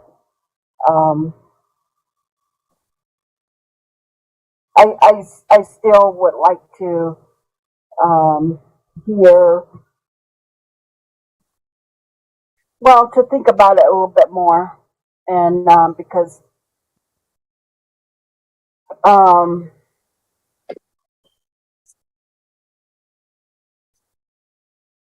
yeah, I would just like to think about it, and then I noticed that we didn't get anything on board docs. So if we could get that and look through it and then go from there. It's Tuesday. Thank you. I don't know if you heard me ask her, Ms. Aspis, but I asked her to post it, and she nodded her head in agreement that she would. Yeah, I don't know how you put it on board doc, but if you could do that, it would be easier for me to access anyway. Absolutely. My apologies. I had some internet issues today, and so that is my fault. And we will get that fixed first thing in the morning. Okay. We do have a few comments that I think might help and maybe even address some of the comments. Thank you, Board Member Aspis, for those from our ICO coordinators and Mr. Donovan Russell, the equity supervisor, as they were the folks working mostly with the community. And so my recommendation, Board President and board members, is that we turn it over to them for a few brief comments. That is acceptable. Go ahead. Miss Berlinda Begay, Dr. Berlinda Begay, are you online? Can you hear us?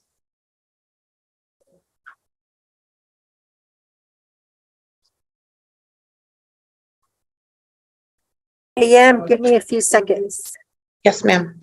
Would you like another person to go first, Dr. Begay? No, I can. Okay.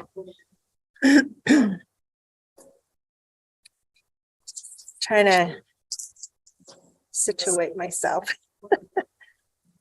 All right. Can everybody hear me? We can. Okay. Again, good evening, board members, President Wells, board members, and Superintendent Carlson, and guests that are listening. I wanted to thank all of you again for providing this time for us to advocate for the equity and educational opportunities policy. I've been in this position for 8 years. And within those 8 years, I've seen problems regarding inequities around the lack of support given to students who come from cultural and linguistic homes, and especially our Navajo children who primarily make up this district's enrollment. I continue to see little to none support for our Navajo children in regards to provide culturally linguistic connections to core content and strengthening cultural identity and diversity. In the past years, with the high turnover of administration, this has been addressed from the Culture Heritage Department, which was our name prior to being called ICO. With each administration, this was addressed. However, the primary and only focus continues to be on academic achievement from a Western lens with Western methodologies. Our Navajo children may not speak or understand their heritage language, but at the end of the day, they're still Navajo. So the state of New Mexico has 4 educational laws currently in place to specifically address the need to support cultural and linguistic responsive instruction to make connections with core content and standards for our students who come from culturally and linguistic diverse backgrounds. Although these laws are in place, PED and CCSD do very little to support our children who come from culturally and linguistic diverse backgrounds. This district has always known that their primary enrollment is Navajo children, and they are aware of the laws that are currently in place. However, it had to take a lawsuit for PED and this district to realize this. Why did it have to take a lawsuit for PED and CCSD to be made aware of this and to finally begin conversations on addressing the rulings? At the time we were called Culture Heritage Department, we knew about this and brought it to the attention of the administration at the different times they were in office, but it was always put on the back burner. From the Culture Heritage Department, we even incorporated these into our grants. However, with each different administration, we were limited to what we could actually implement, even though they were written into our grants. For example, every year the IEC conducts an annual parent survey called the Needs Assessment. The data from that assessment indicate that every year parents and the community continuously want Navajo language and culture to be the forefront and implement it in many ways within their child's education. That need is always the highest in regards to what parents want for their children. When we conducted the 3 sets of public hearings this year, as it was mentioned, there were 9 altogether. There was parent voice that we listened to. And so the parent voice still expressed the need for culture responsive and linguistic responsive instruction. And they also voiced that they want Navajo language and culture embedded into their children's education. Some even expressed that it wasn't enough just to have Navajo heritage classes, but what are the schools and the district doing beyond just having those heritage classes? They were really excited when we did inform them that these public hearings would include their voices, which are the recommendations that Ms. Chappelle had mentioned, are part of this policy. And it has never been done before. And they did express that their voices were never considered in a lot of the district instructional planning. So they were very excited to hear that. And as Ms. Chappelle shared, their voice in terms of the recommendations are part of this policy. In the past, when our department was called Culture Heritage Department, we only had 3 people trying to support, implement, and manage all the grants. And it was extremely challenging to effectively implement the programs in our grants. But now our department has expanded and we're able to provide more support for our students and communities. And we actually have been recognized and receive awards for that. As Indigenous people, we don't need any fancy research to tell us where the state of our language and cultural identities are. Yes, these should be taught at home, but because of assimilation policies and Western influence, our Diné people do not pass on this knowledge anymore. Very little homes and families still do that today. For this reason, the school is the next best place to provide opportunities to strengthen this, because our children spend 8 to 12 hours or more at school throughout their K-12 academic career. In addition, we write this into our grants as well to ensure that we support these initiatives.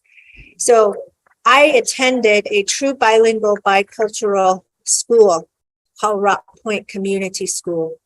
from the time you start kindergarten all the way through 12th grade, the language and culture was embedded in a bilingual, bicultural curriculum. So at that time, the language was spoken everywhere, but it was through this cultural responsive instruction that our language and culture was validated and affirmed, and that's how they embedded that into the curriculum. So we were able to learn how to read and write in Navajo. Not only that, we were provided excellent core content classes. And so when you research this school today, the students who attend the school outperform any neighboring schools within their standardized testing. So when we talk about academic achievement, it shouldn't just be through a Western lens, but to incorporate our children's diverse linguistic and cultural backgrounds into the instruction, just as these 4 education acts support in that way. And so this policy will ensure that we no longer put culturally linguistic responsive instruction on the back burner. And it will also help strengthen our instruction for our students in terms of our Navajo and Spanish cultural and linguistic programs as well. So in that, we can provide stronger opportunities for our children, especially our Navajo children, to balance both their Navajo and Western worlds. Thank you. President Wells, Yes, may I? go ahead, Ms. Aspen. I found myself earlier just kind of pitter-pattering around what I want to say, and I mainly because I don't want it to seem negative. I don't want, that's not how I'm trying to, my intention.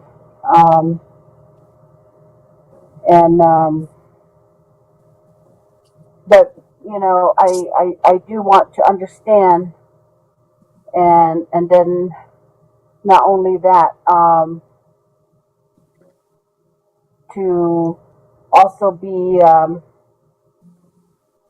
when it comes to that purse that we take care of. I want to make sure that we're taking care of it right and spending that right. So with that, earlier I had mentioned my feelings about this policy, and so when it was first said that it was for PED to or coming from PED to for CCSD, or not just CCSD but other districts to include Black Education Act, which was newly passed, and so they wanted us to do this. So now we've taken it upon ourselves to include all the other acts, and where I was saying that we should have just left everything else alone and just do as requested, the Black Education Act, and I believe that I say this mainly because from what I hear from the committee meetings, that from Von Wilson and Santa Fe, that just taking those environments and the questioning and I can't say specifically, but I see here that one could actually come out and say, the district, you were just told to do the Black education, and now you include not knowing that, you know, the diversity that we have in our district. So there's that part of it, okay?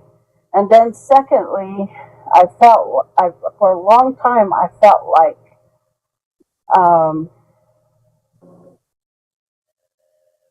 ICO, I wasn't in favor of it.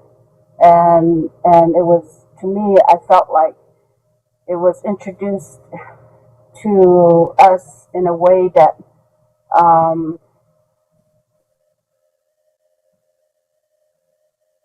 that wasn't going to be permanent, and then what I see it now, and then I'm wondering, also as was said, you know, the Heritage Center, I get questions about that when I'm sure the other board members as well, but I get questions, and you know, we dedicated a building to a person that was a big advocate, and then now it's not even being used like that, and then so people are asking, and I guess do we still have JOM? Do we still have IEC? Do we what are you guys doing for Native? You know, and it's because it's been renamed. It's because it's not there, and so you know, and I'm just thinking that, and then now as things have come up over time, and with Yazzie Martinez being the big one, it's now we're justifying ICO by you know, with Yazzie Martinez, and I just, you know, those are my feelings, and maybe it could be said better, I don't know, but and I really would like it where our Indian education is on its own, and I think and then recently, you know, with IEC, we're still having issues with attendance. I believe there was a meeting set up Tuesday, and everybody knows that's election day, but there wasn't a quorum, and now it's pushed to another date, and so, you know, those things that are already here and active, we're not even, and those could be financial audit issues, and we're not taking care of those things, and that's important in order to have that, you know, with JOM. So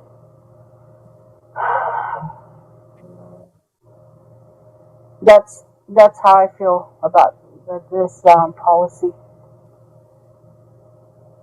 I think we went way over, and you know, the parents or that have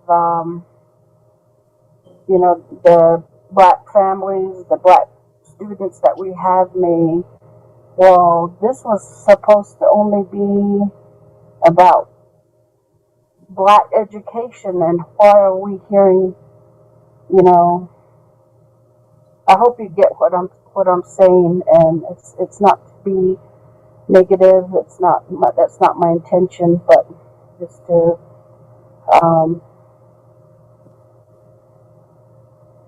think, more broadly. Thank you. President Wells, may I add some to board members' Aspis's concern? You may. So the policy really is, if you really listen to the content, it really addresses the rulings that are from the lawsuit. And so at this time, some of the rulings are not being fully implemented at all levels within the state of New Mexico. And so they did do a update on that recently. But in terms of just addressing the Black Education Act is not just the only requirement, but in doing so with implementing all the education acts, we're really addressing a lot of the rulings that are coming from the lawsuit. And so I just wanted to share that part too. Okay, I guess in a way, it'd be good to, had we looked at the letter or the request, but not knowing that, all I heard was, and knowing that the policy or the act, the Black Education Act was recently passed, but that's why I was saying, I guess in a way, I just don't want to be accused of pushing these other minorities in there when it should have been just Black education. I guess that's basically what I'm saying. But you guys know the request, you've seen the letter, what's spelled out in there, so that's what I was basically saying.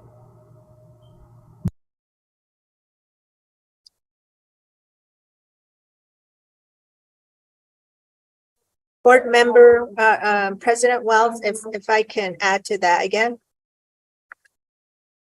Go ahead. Board member Aspis, in terms of incorporating just the Black Education Act, what Ms. Chappelle read, it does address what was needed from what PED is requesting.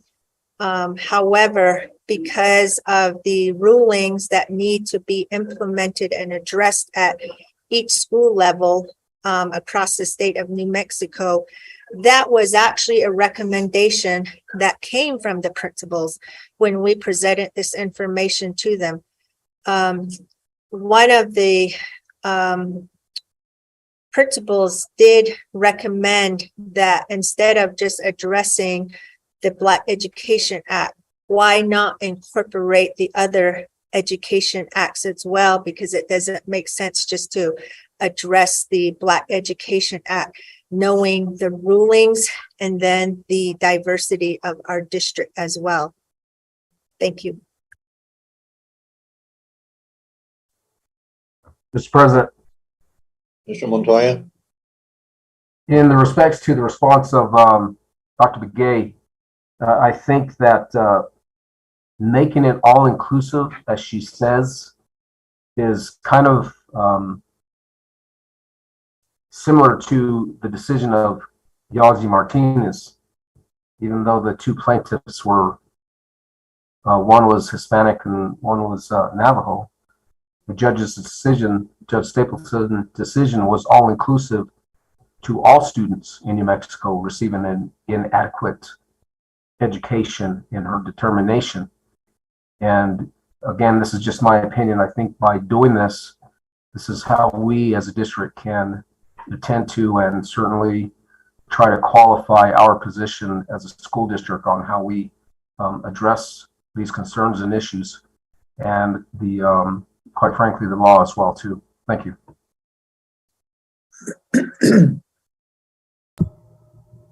So board president Wells, Yes, Ms. Aspas? may I? Yes, go ahead. Okay, yeah, I see, I understand what you're saying, Dr. Begay, and but as I said earlier, and I try to simplify that, but as far as all I heard, I guess in my discussion, or was the Black Education Act and the policy of the Black Education Act. So that's all I heard, and then hearing later that okay, we revised and included all the other acts, and so I guess taking that position as an example.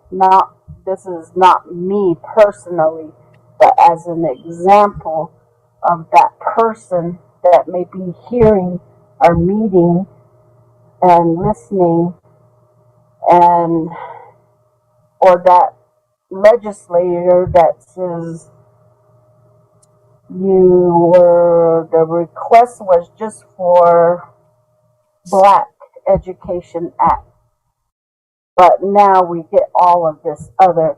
So that was my thinking of the request or the letter, but now you just informed me that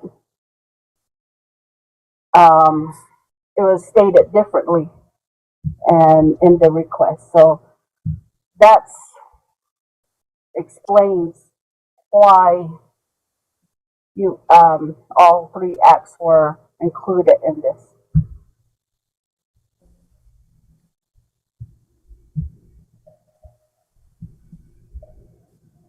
I swear I'm not drinking.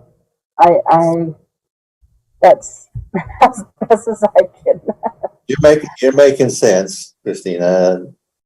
At least to me, I understand what you're saying. Yeah, I don't know how else to put it, but I guess if we had known or seen the cover letter, then yeah, we would. I probably wouldn't be asking these questions, but as far as I was told, it was the Black Education Act of making that policy, and so then, why are we doing this whole thing over, and then, including the Hispanic and the Indian Education Act. So, but now that Dr. Begay has clarified that, so I understand now. Okay, thank you. Thank you, Dr. Begay. Mr. President, Montoya? just one more final comment. In respects to what I stated just a little bit earlier, that was one of the things that I guess if you read, when you read the decision and determination that Judge Stapleton tried to really avoid in respects to singling out just two racial components in that decision, to be inclusive to all of them. And I think in the respects to what the staff has done to do the same thing and make it applicable to our district and all those that are receiving these services, again, not to exclude, but make it inclusive of everybody. again, I think is very important as well, and hopefully will be a guide for everybody else in the state to take that as a consideration as well. Thank you. President Wells, may I share again? Yes. So I just wanted to also add that these acts are not just specific to ethnicities. If you remember in the lawsuit, it does state students who are Native Americans, who are English learners, and who are students coming from low socioeconomic status. Those are students that are represented in that lawsuit, and those students are represented in these acts. And so it's not just specific to ethnicity. And so the for what you identify as at risk in the lawsuit are in our school district, and regardless of ethnicity, we have all of those identified students in our district. Thank you. Board President Wells, Yes, ma'am. may I? Go ahead. Thank you, Dr. Begay, and I don't remember if Board Member Montoya was there during those committee meetings at Von Wilson and heard the black lady talk about this act and it just I guess I just look at it that it was the way I seen her presentation and the way she talked was that finally, you know, we're being, you know, we have our own education act, and so, you know, and just, you know, and then here I just didn't want us to be the rude district, you know, but then now you're explaining more on that this is talked about in Yazzie Martinez, and so thank you for making me understand. Thank you.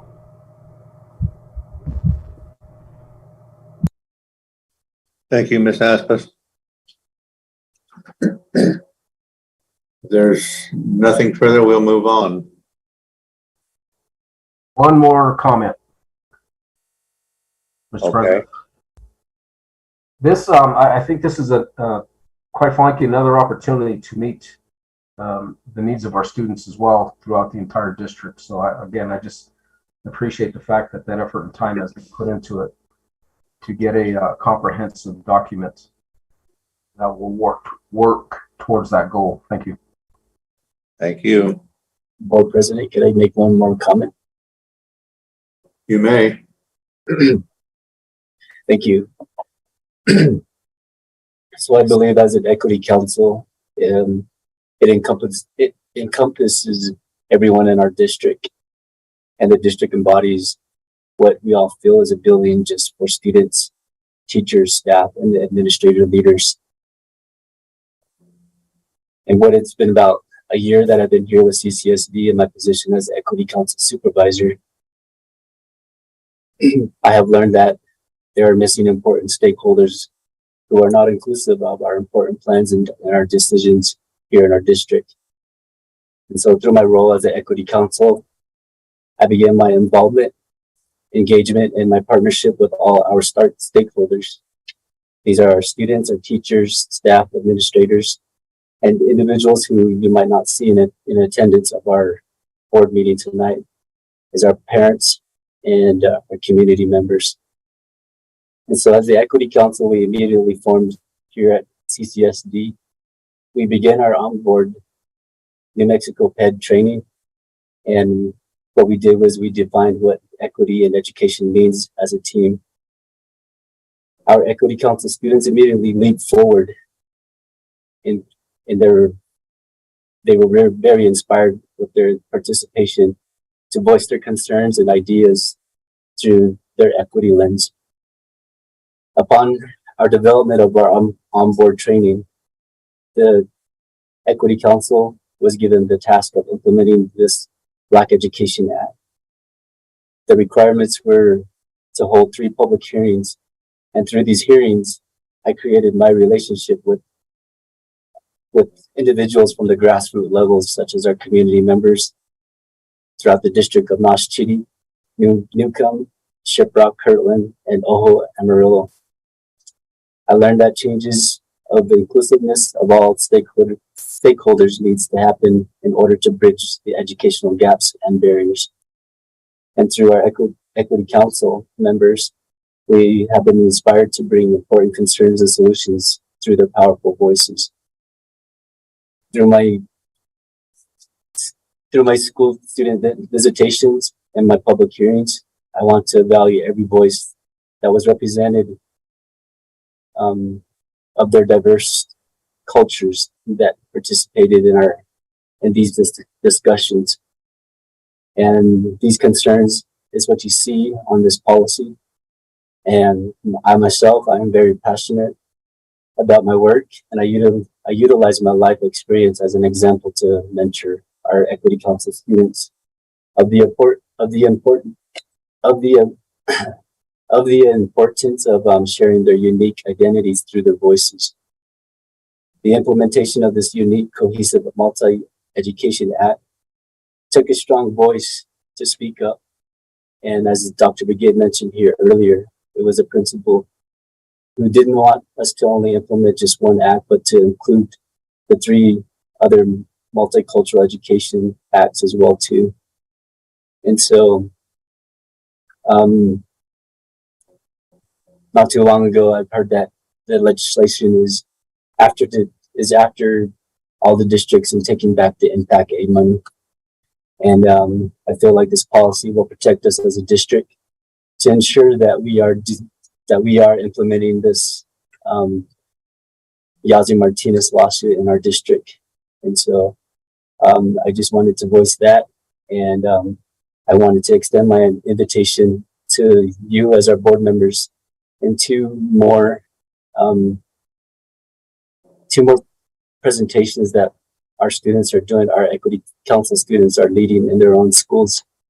Last week, we did a presentation here at Shiprock. Tomorrow we'll be in Newcomb High School, and then followed by next Friday we'll be in Kirtland. And these are student led, and they will be presenting the awareness of the importance of this month, which is Native American Heritage Month. So thank you very much. Thank you. Board President Wells? Ms. Askus? Yeah, after that, I would like to say that, I'm not questioning passion. But my responsibility as a board member, that makes me ask these questions, and again, my intent is not to be negative, and my intent is not to be, but just to throw these kind of, if I'm thinking it, I'm sure somebody else may think it. And so, try to be very respectful, and we don't see as a board those cover letters that come in, and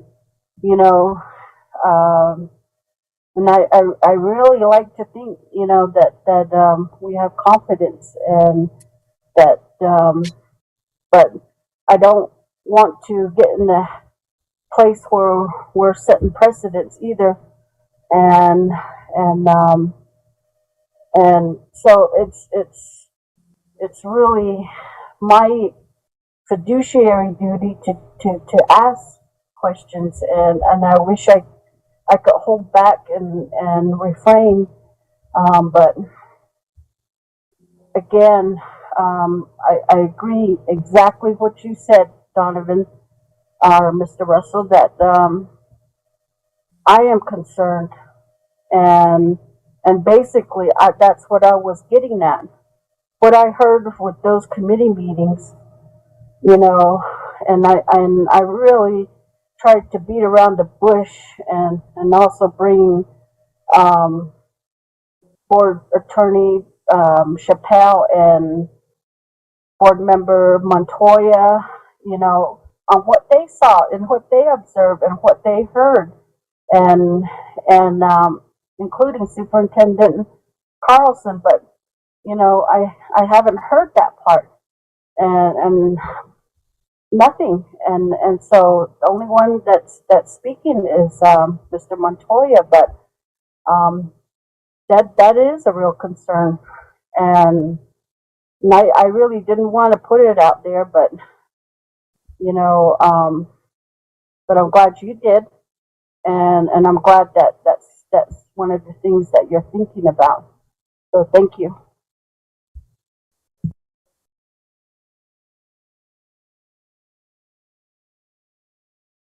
Again, thank you, Ms. Hoskins.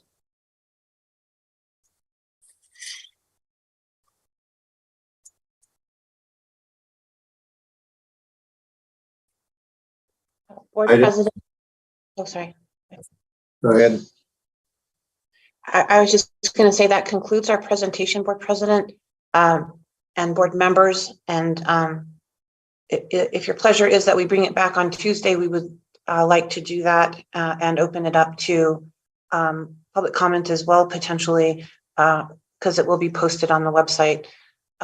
We are also wanting to give the board an option to have a special meeting on it in case there's more discussion that needs to be had. We just wanted the board to have options on how they wanted to approach the policy. We can list it in on the agenda for Tuesday. Yes, sir. Thank you. Mr. President, I'd like to request that I make a comment. Yes, ma'am, go ahead. My name is Michelle Nakai Gale, and I am the community school coordinator, and I work in the ICO department. And I'm the newest one in the department. So today is actually my 10th day in my 4th month in this position.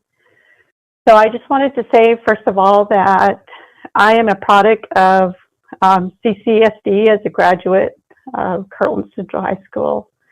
And currently I have children who are students in the school district. So one of my primary responsibility includes the graduate profile and the community school initiatives.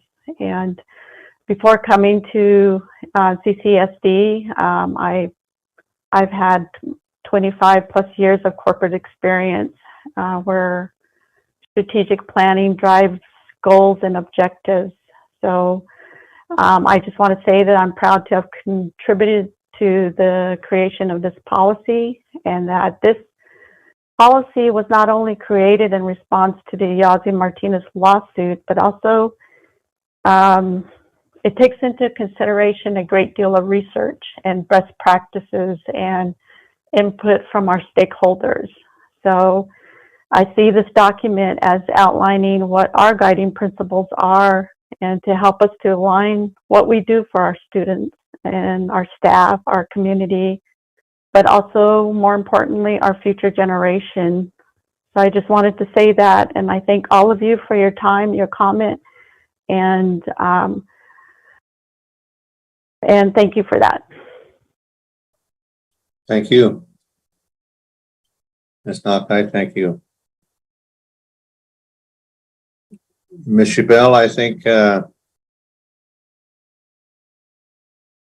you have another part in the next presentation on report of resolutions presented to the National Congress of American Indian. Yes, Board President, thank you. I do note that Board Vice President Haskey isn't present today, and she was a very big part of that. I'm wondering if the board would like to hold off on this presentation and move it to Tuesday so that she could participate in that.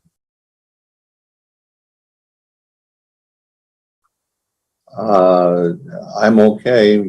Mr. Montoya and Ms. Asmus, do you want to vote, on that, and Ms. George? Board President, Yes. so, no, I'd like to cover something on it.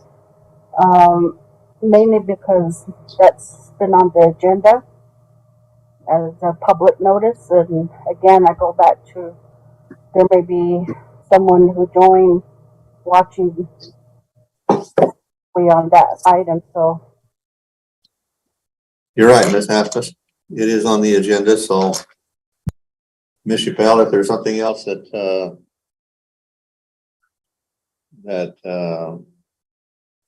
Board Member Haskey Vice President Haskey, I should say, wants to contribute to that, we'll ask her when she's available and put it on the agenda for her again, but go ahead. Wonderful, sir. Thank you. And with that, I can move forward.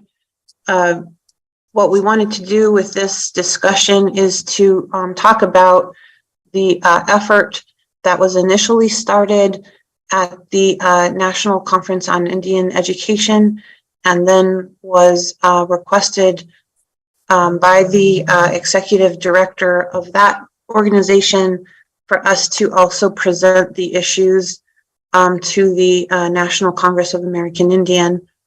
The two issues, and let me just make sure, can you hear me okay, Board President and board members? Yes, ma'am, we can. Awesome, thank you, sir. One of the primary issues that we addressed at both of those organizations was is the need to expand impact aid funding. As we have discussed in previous board meetings, it has come to our attention that Congress annually underfunds impact aid nationally by about $1 billion per year.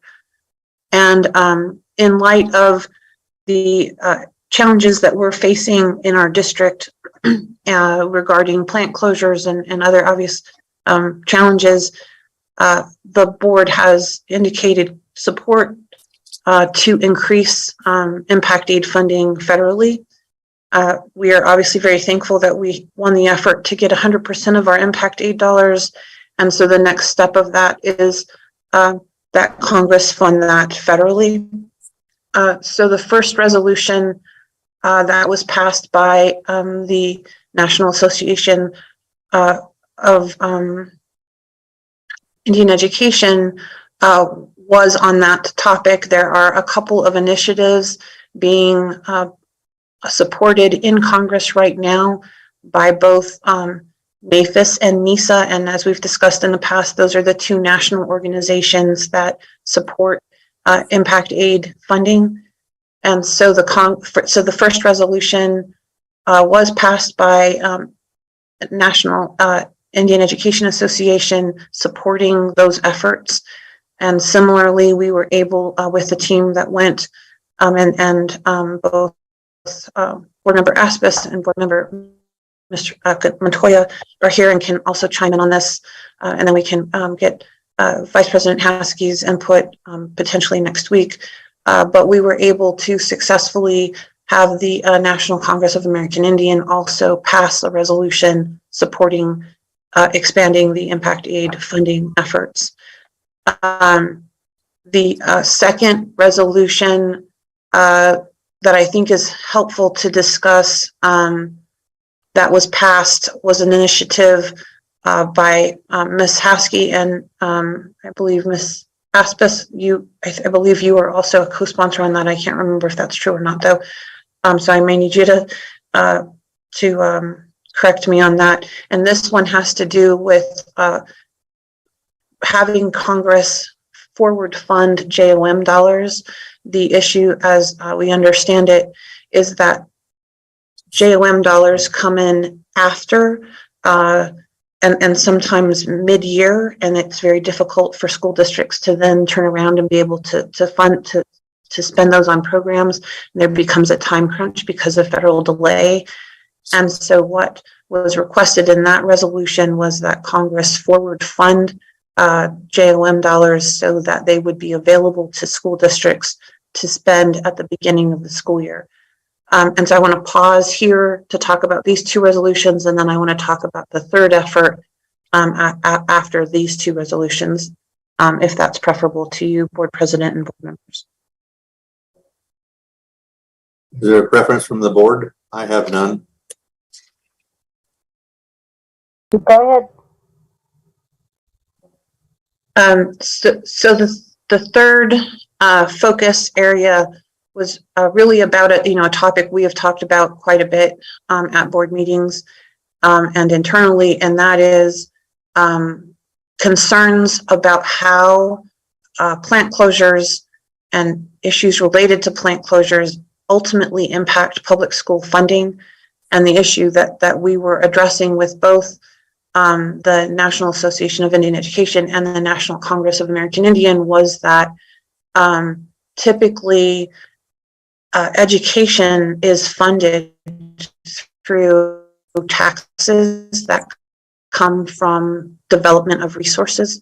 And as we are moving in terms of policy away from development of resources and also closing plants, that the concern is we haven't addressed potential gaps in the funding that goes to fund schools.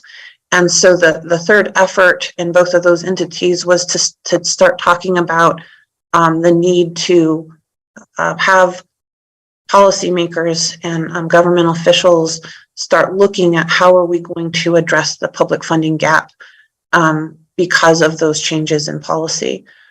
We were able to network extensively with members of other tribes who are also facing similar concerns regarding these issues, and have been asked to come back and continue to work with both of those organizations to help educate more on these issues. And with respect to both organizations, what they've asked us to do is to work with them on modifying the language of that resolution so that they can then pass it. But we did receive significant support for that issue as well. And I would like to turn it over to Board Member Aspis and Board Member Montoya to gain their input as well. Ms. Aspis? Yes, that it was intimidating. It was an intimidating environment with all the chiefs and the Anis in attendance, and that I believe that we started off the conference with a morning prayer, and I believe in that, and so it was amazing how the right contacts, the people to talk to, that it just came forward, and we're able to, our resolutions at first were tabled, and then we were directed as far as getting it off the table, we were directed on how to do that, proceed, and we did it, and I really think that it was a good experience, and I'm really glad to achieve that, and especially in a setting like that, and the whole focus is what our students to ensure that they get the funding that they need, and with all the great things that are coming forward, career readiness, that we're expanding and into coding and things like that. So I those were just kept in mind, and I was really intimidated at first, but I'm really glad that we were able to do and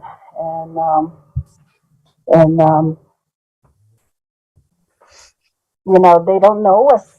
Yeah, it was a whole new setting, but we were able to talk and let them know, and I was just glad that they listened, not only with their ears but with their hearts, and to know that it's Navajo students that are the ones impacted by all of this. Thank you. Thank you. Mr. Montoya? Yeah, I want to expound on something that Ms. Aspas just stated in regards to the tabling, because initially the resolutions were tabled, and part of that is because I believe that resolution committee looked at it and did not see any national implications for what we are trying to achieve. However, in one of the subcommittees, we were able to untable it, as she said, and justify the position and the need. And they were able to see that, yes, it did, and it does have national implications when it comes to impact aid funding all across the country.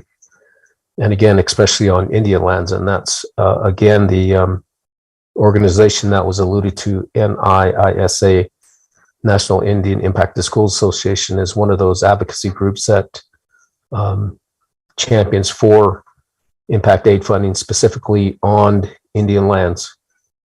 And so what we were able to do was to get their support as an organization. And again, if people don't know and fully understand NIEA and NCAI, those two organizations carry those initiatives into Washington to get governmental support. And I believe, if I'm not mistaken, even presented to the president on some of the initiatives, especially as regards to funding is concerned.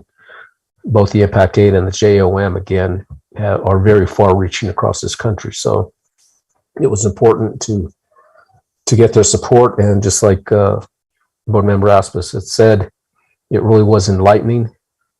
It was an opportunity to broaden our collaboration with people from all over the country and to get their support so they can hear exactly what it is. And again, when you have all the different tribal leaders from across the country, that was really nice to be able to engage with them and talk to them and express to them what we're dealing with. And again, to also make that connection as to how that economic development in and around tribal lands is very important for our students, because that economy and the learning process for what they're going to be getting involved in is very important. As educational agencies, we need to know and understand how to best suit to educate our kids.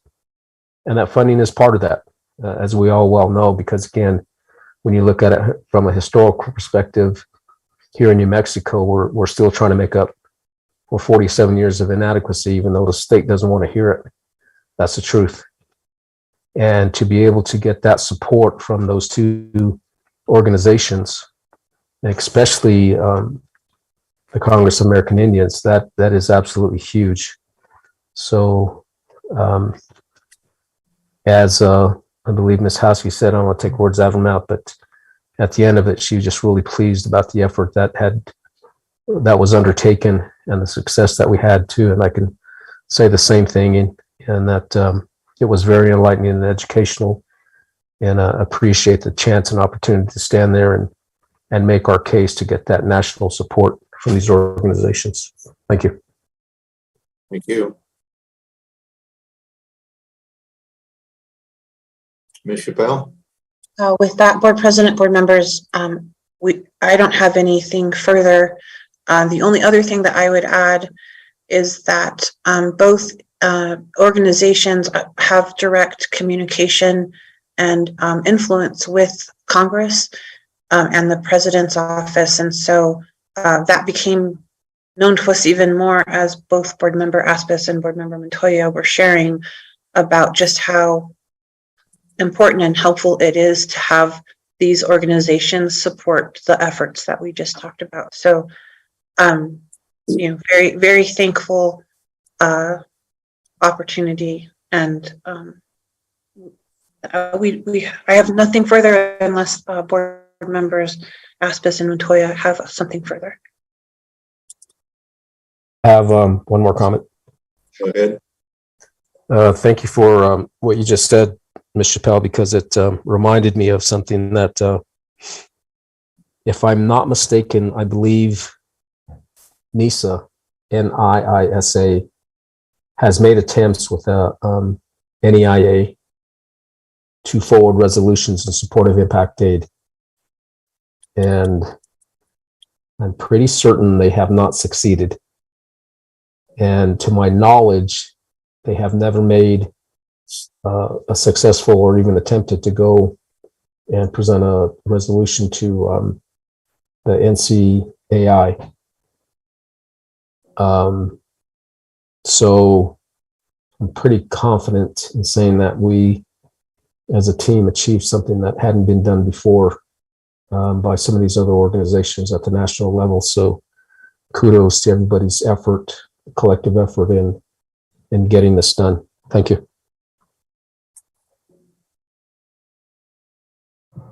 Anything else, Ms. Chappelle? No, sir. No, sir.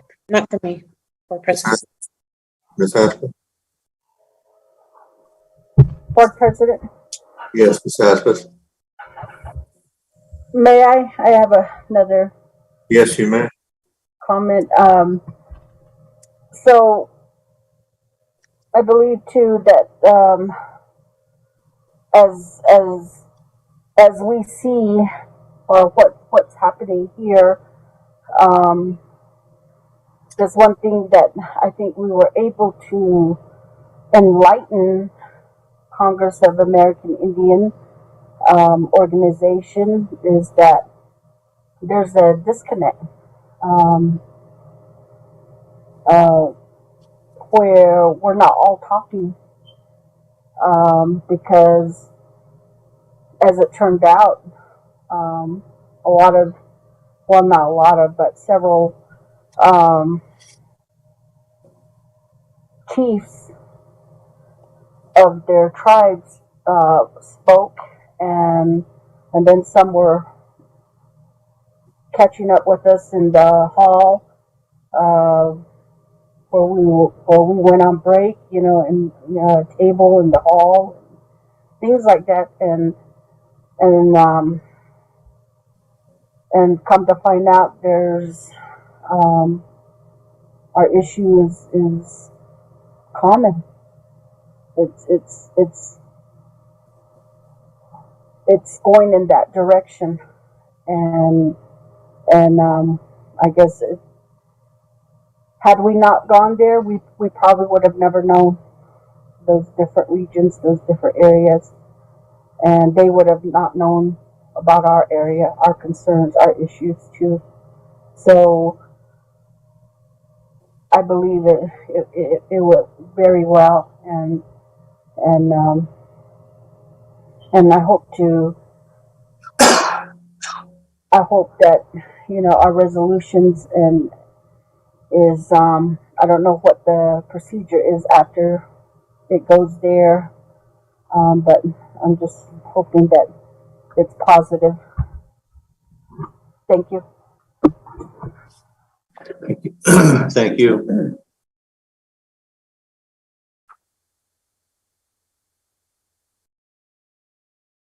I don't see anybody else's hand up.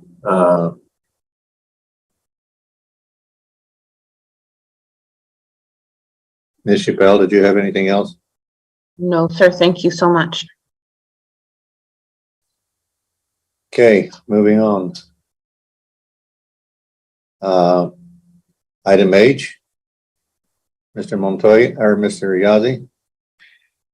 Thank you, Board President, members of the board, Superintendent Carlson. I was going to ask if I can request from Superintendent Carlson if we could have the item K discussion prior to me presenting the procurement over 60,000 accounts payable disbursements and budget adjustment requests, because we have our RBC consultant that we've been working with that is here online. I would request if we have that permission to have them present first before I do my presentations.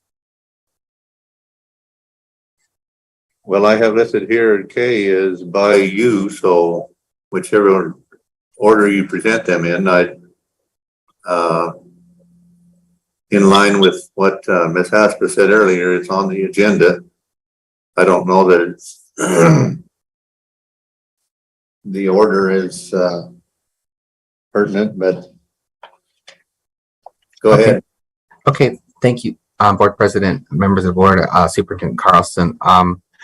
We have been working with the superintendent as well as the assistant superintendent, and we presented information to them, letting them know that the district is in a position where we have some cash that we could pay off some of the district's debt. And so we worked also in collaboration with our with RBC to kind of help with providing this presentation to the board to at the board's request. I'm sorry, not the board's request, but at to see if we can get the board's permission to pay off some of the debt early. So I'm gonna go ahead and hand it over to Miss Regina from RBC. Board members, superintendents, good evening, everyone. So as Mr. Yazzie has mentioned, the district is currently in a position to prepay a portion of its outstanding debt. And I believe a copy of the presentation has been provided to you that I wanted to cover before we go over into the details of the prepayment. So if you do have that presentation in front of you, or if Mr. Yazzie, you want to share your screen with a copy of the presentation. I believe the screen's being shared or on page 2. Okay. So as you can see here, the district's assessed valuation has not grown, which comes as no surprise over the last few years. Yet despite of that, you'll see that going into tax year 2019, you have seen some growth, and over the last few years, your overall debt has decreased. That's what allowed the district, which we'll talk about here in a second, to accumulate some excess cash in the debt service account, some excess tax dollars. You'll see on the next page, on page 2, here is the district's history of the tax rate. So your debt service tax rate has been maintained over the past 5 years at a stable rate of $6.80.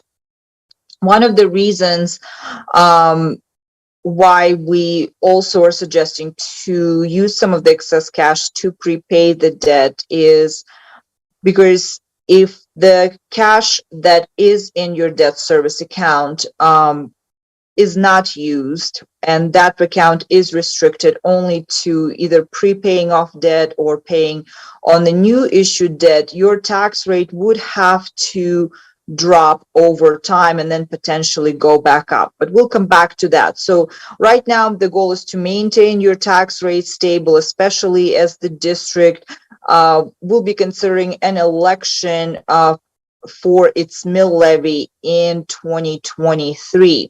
So you'll go on page 3 and you'll see your overall plan of finance.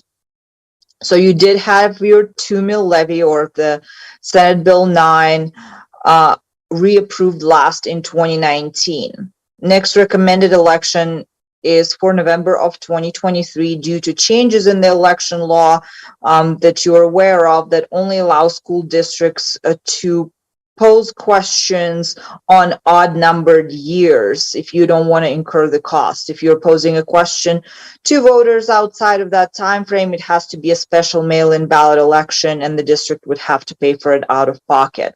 So the renewal for Senate Bill 9 is recommended for November of 2023. Your last bond election was in 2013, and you issued $8 million in 2013 and the final installment in 2015. As you might recall, in 2020, given the fact that we had some historically low interest rates, we were able to refinance your Series 2010 bonds at the time to generate some interest savings for the district. Now, if we go to the next slide, that will provide an overview of your currently outstanding debt. So currently the district does have about $20.5 million outstanding in GO bonds. As we have done an analysis, given the fact that you do have some excess cash, to see which series of bonds would make most sense financially and fiscally for the district to prepay early. And those are Series 2015 bonds outstanding in the largest amount, $10.3 million, with a final maturity of 2029 and a fixed coupon rate of 3%. So as we are moving forward to page 6, let me give you a little bit of a background on the prepayment. So the district is planned to have excess cash in the debt service account of about $4.7 million. That's after you have just recently made some payments on your already existing debt. You did have some cash outstanding. So the district is estimated to collect in the tax year that has just started, and you will be receiving your tax bills on it, tax year 2022, about $4.9 million. However, in calendar year 2023, you'll only owe $3.9 million on the GO bonds that you already have outstanding.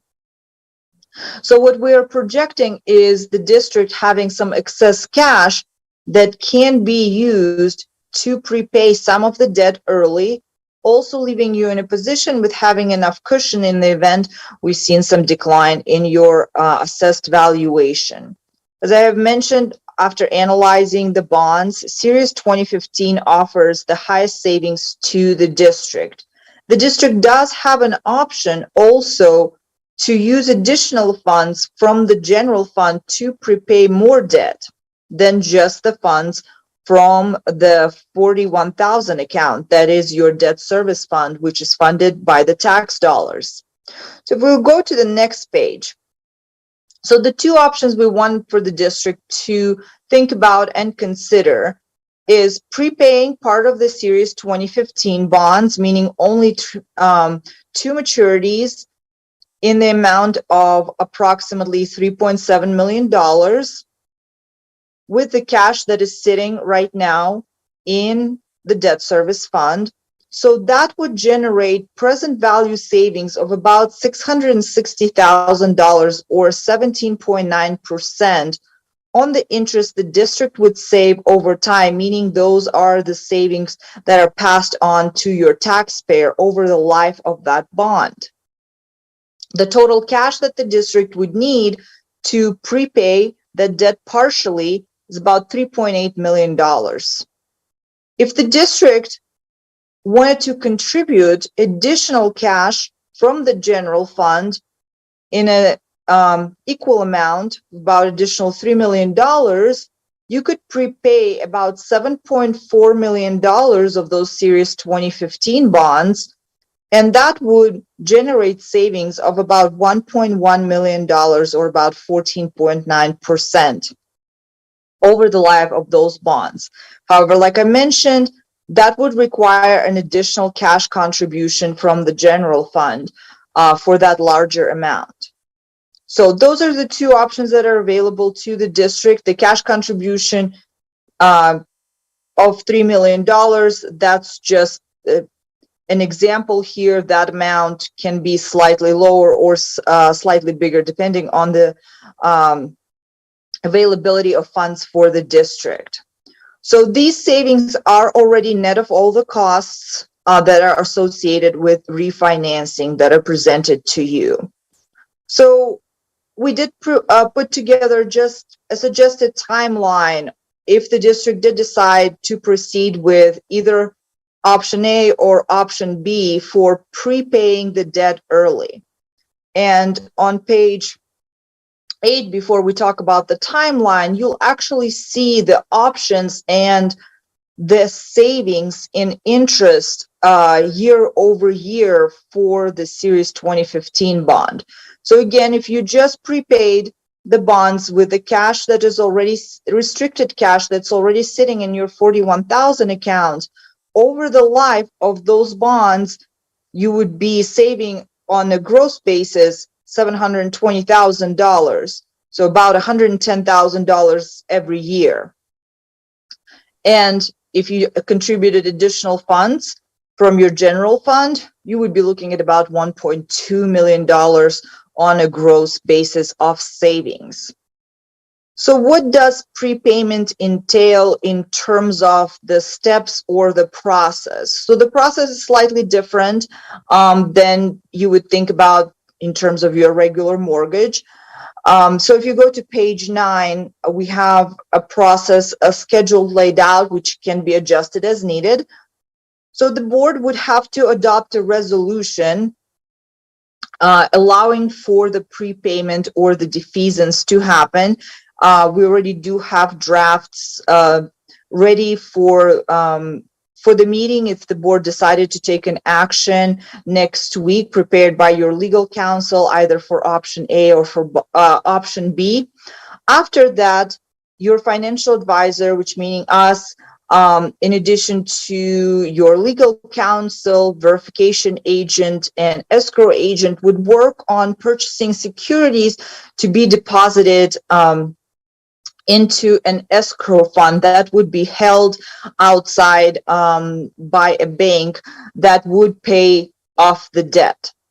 So once those that escrow fund is funded, the bonds will be officially legally off your books, and the notice would go out to the bondholders that the district has prepaid some of its outstanding debt. So before we cover any additional information, I'm going to pause here to see what questions you might have on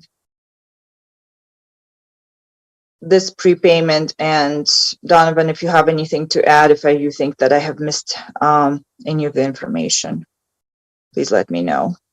Again, what the main thing that we wanted to highlight here is the opportunity for the district to use that cash to save your taxpayers money in the long term, reduce your overall debt liability, and also avoid your debt service tax rate from dropping and dramatically fluctuating. So just keeping all things stable, especially while your tax base is not really growing. Question, Mr. President. Mr. Montoya.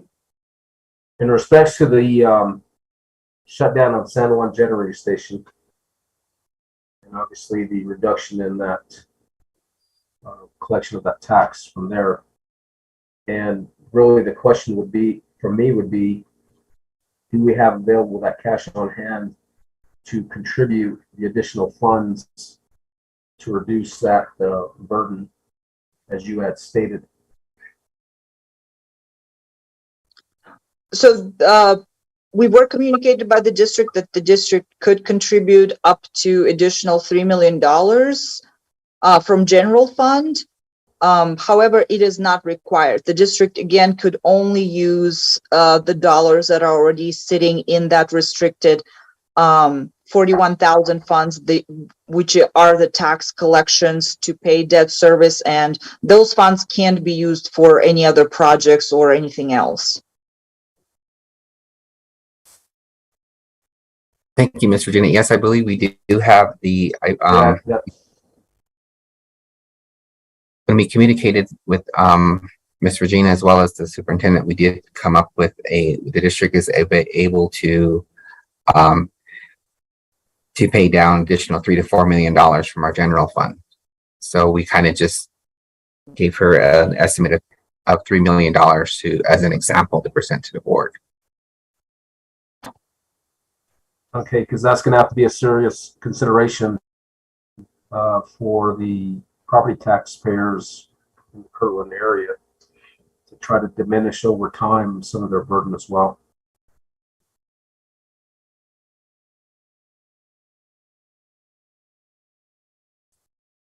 Thank you, Mr. Montoya. Go ahead, Mr. Yali.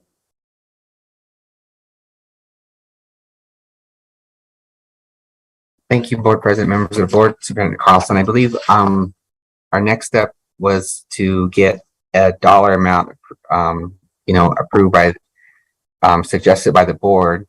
We presented an example of $2.9 million to be prepaid from the general fund, and Ms. Regina also presented that we have excess cash in the debt service account that I guess to move forward, we are wanting to know what the board would like to do so that we can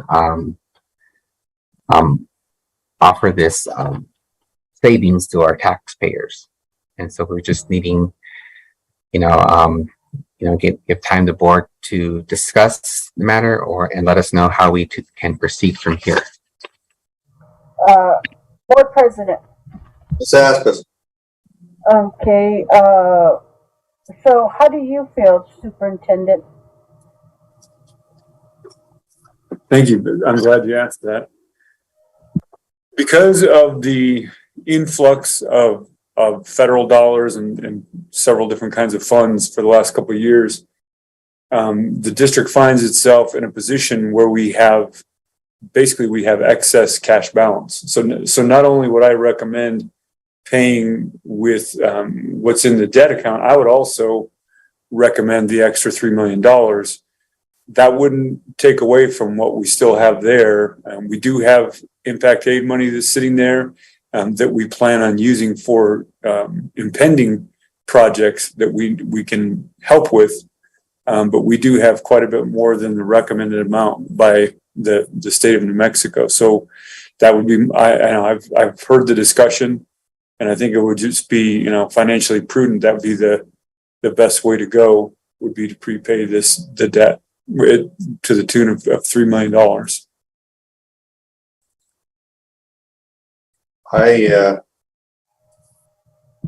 I concur with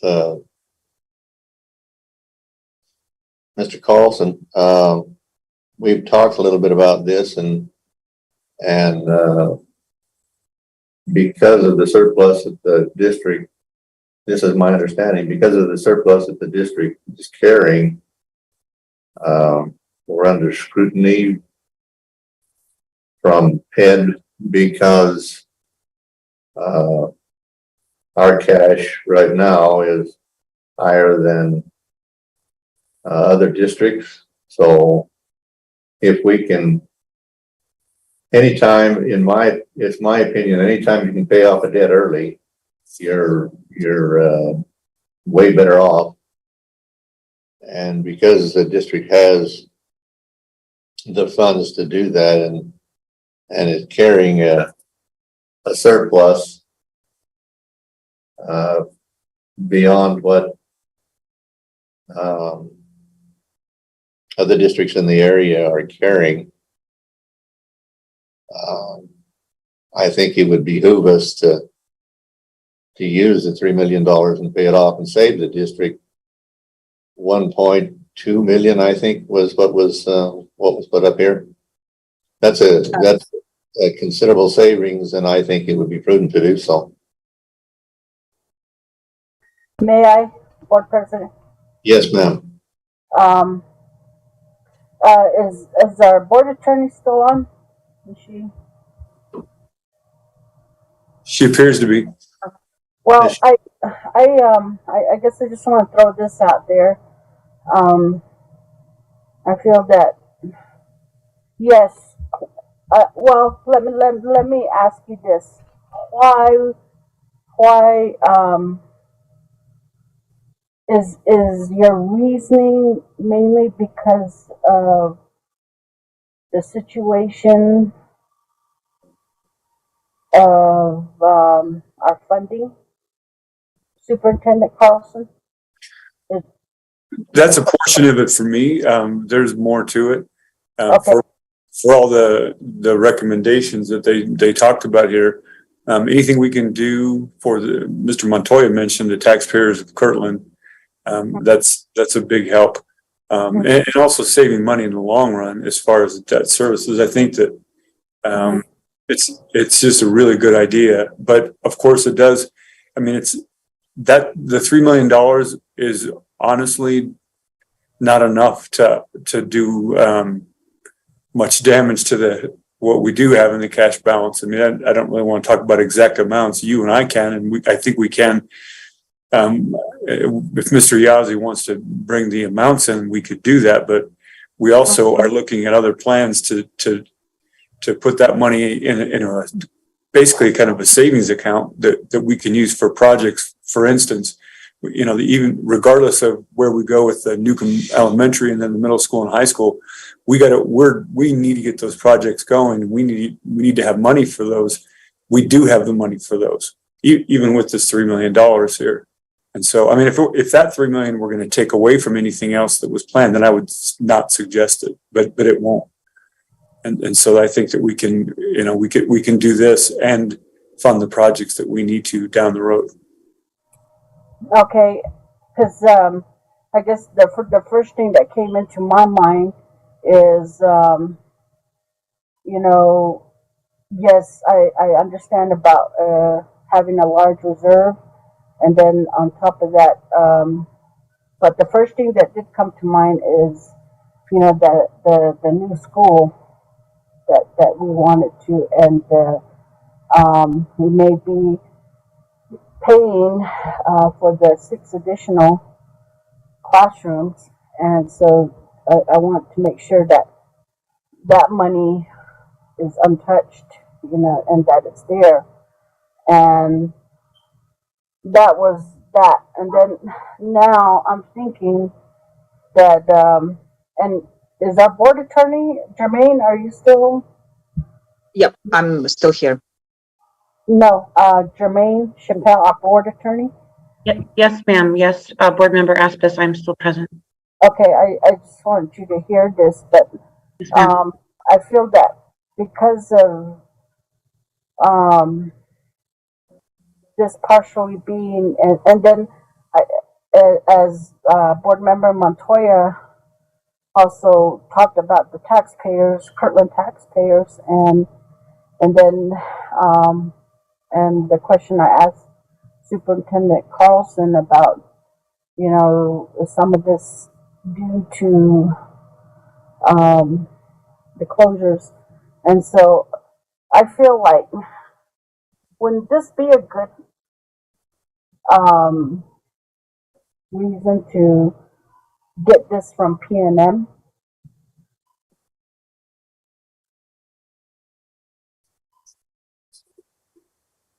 As far as the lawsuit?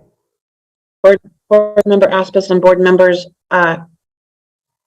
it is certainly something we can talk about and discuss, but I would probably prefer having that conversation in executive session, as it would deal with attorney-client privilege information. But yes, ma'am, I can definitely look into that and report back. So anyhow, I know too that, when you, I don't know, it's crazy that they always say that it's good to have debt, and I don't know, at a scale like this, with the district, what's your thoughts on my type of thinking, Miss Regina? Well, for us, you know, we're definitely kind of looking at how to reduce the long-term liability for you and for your taxpayers, especially with everything that's going on at PNM. We do cover all school districts within San Juan County, and you know, we represent the county and the San Juan College, and pretty much majority of the municipalities in the area. So we're very familiar with what's going on. And you know, we've seen this with other districts who are not going out to bonds, but still accumulating some of the cash, excess cash, trying to reduce that burden on the taxpayers. Whether using additional funds from the general funds, if the, you know, the situation allows, but certainly are using the funds that are sitting in the debt service fund.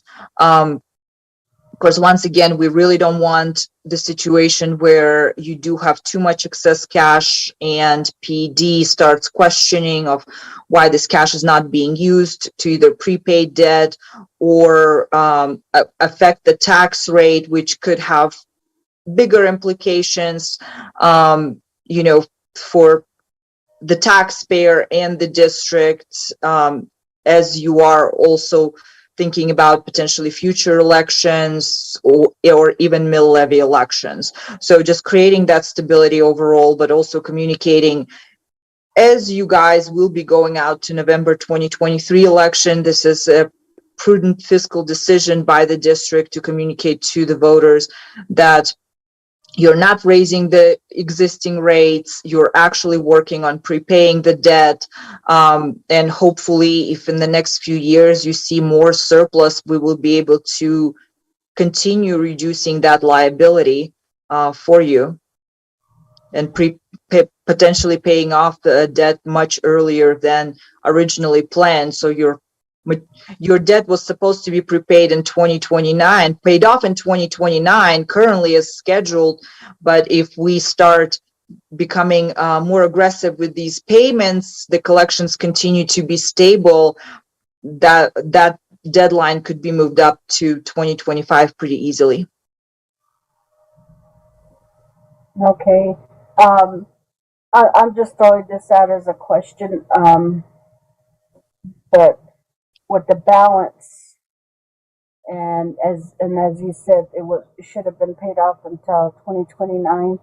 So say we with the balance now, and as we continue on that payment and not pay, you know, pay it off, then as we continue, was the district able to pick up more money, or in a sense borrow more money, bond more money? I don't know what the right word is, but with that same interest rate. So that's a great question. So to issue GO bonds, you actually have to do to hold an election and to receive a voter approval in New Mexico.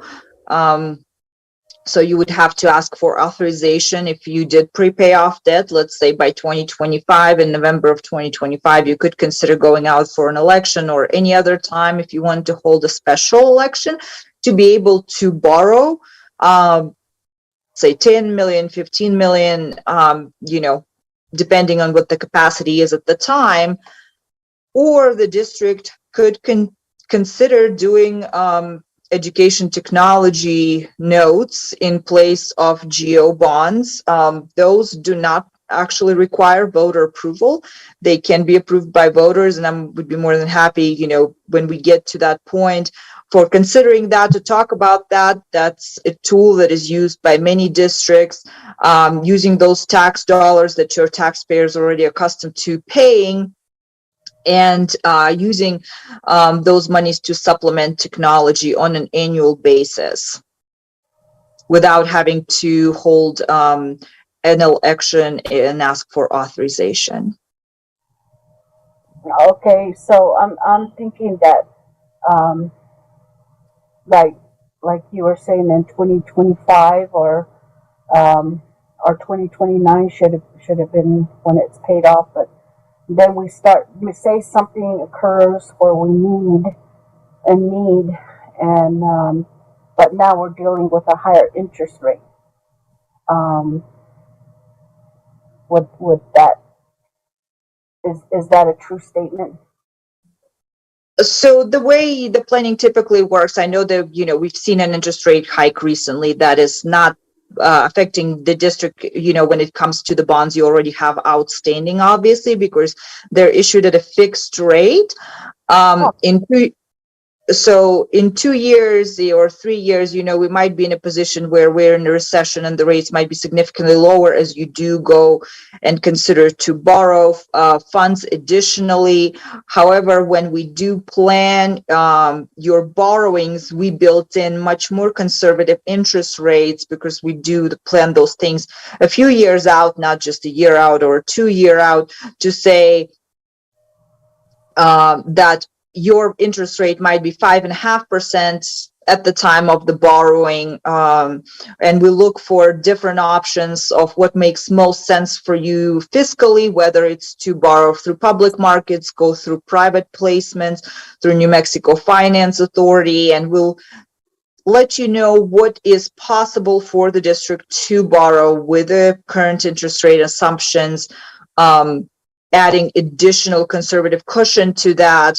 And then from there on, the district typically decides, we think that 10 million is reasonable and will help us accomplish some projects. And that also, those projections are also including the effect on the taxpayer. So the way we typically plan is no effect on the taxpayer. Just saying, we're looking at what you can borrow over the next 15 years, assuming your tax base is relatively stable without any effect to the taxpayer. Okay, thank you. Great questions. Mr. President. Go ahead. Certainly in light of those comments and not knowing specifically what a correct cash balance, and I say that because I've questioned people at the state about that and they won't give a straight answer. But it certainly, if we have the means available to pay down that debt, and again, to take some of that load off over the long period, over the long time frame for the taxpayers, I think it's smart to do to help lighten their load as well. The other question I have is in regard to service fees, paying down that debt. Mr. Montoya, you're breaking up. Benefit, if I may, how our services. I think that the question related to the fees associated with prepaying the debt, am I hearing that correct, Mr. Montoya? Yeah, that would be in regards to the service fees, like the attorney fees and the prepare fees, those types of things over the long period. How much of savings do we incur with that as well? Processing costs.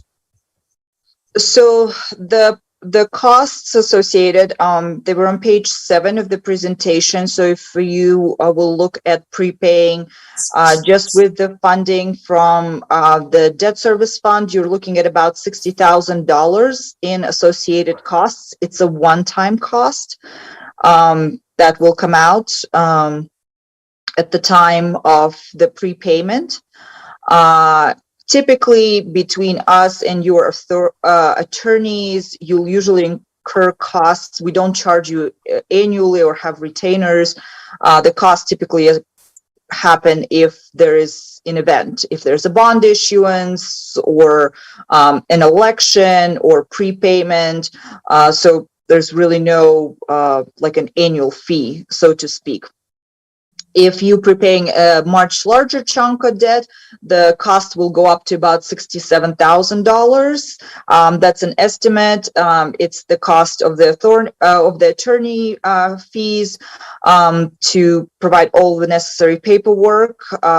the municipal advisor, being RBC, to purchase those securities to fund the escrow. We will also need to retain an escrow agent, which is typically Bank of Albuquerque, to hold those funds.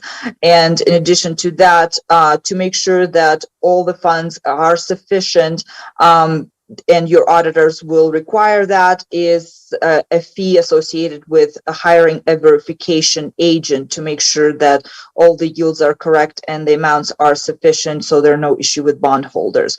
So those are the fixed costs that will be coming out.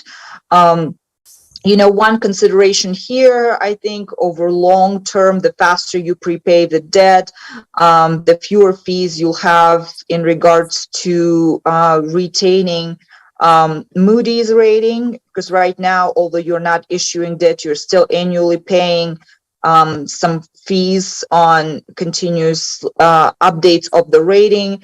In addition to that, you are paying agents to pay the bond payments for you annually, and you also use a third-party disclosure agent to post the information about the district to the bondholders annually. So that's a required thing. So those are some of the hidden fees that typically come out every single year. Once debt is paid off, those fees are typically eliminated. Okay, I appreciate that, because again, basically what you're saying is anything other than any other fees that are incurred are away from and added to whatever we're doing with that debt, correct? Either paying it off sooner or incurring additional costs, and any changes would be so charged then, correct? So the fees that I just mentioned, the hidden fees, the ones that you're actually paying annually, so they would go away as soon as your district would pay off all of the outstanding debt. Got it. Thank you. Mm-hmm. Okay, I have another question. Go ahead, Ms. Hatton. So, okay, this was supposed to continue to 2029. And so I figure, is it safe to say that getting, when securing this bond, we also, or what was calculated in that was also your services to 2029. So is that amount taken now that we are dealing and paying off that balance 2022 or 2023, is that considered?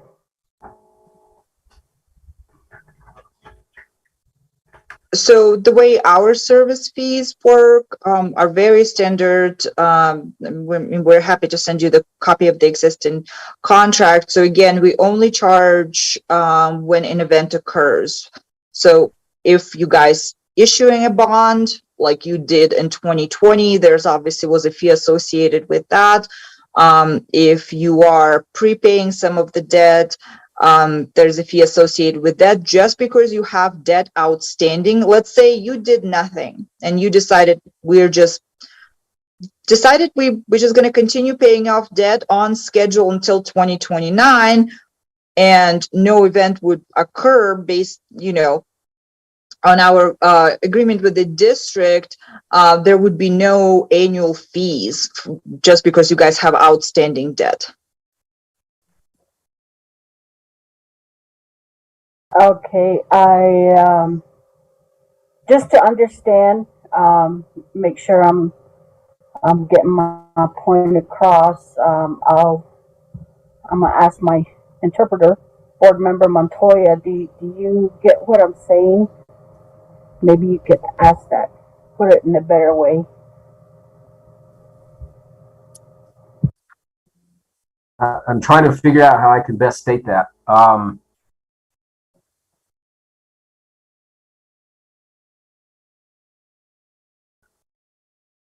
Because it was said that this would have went on to 2029 had we not paid for it. But when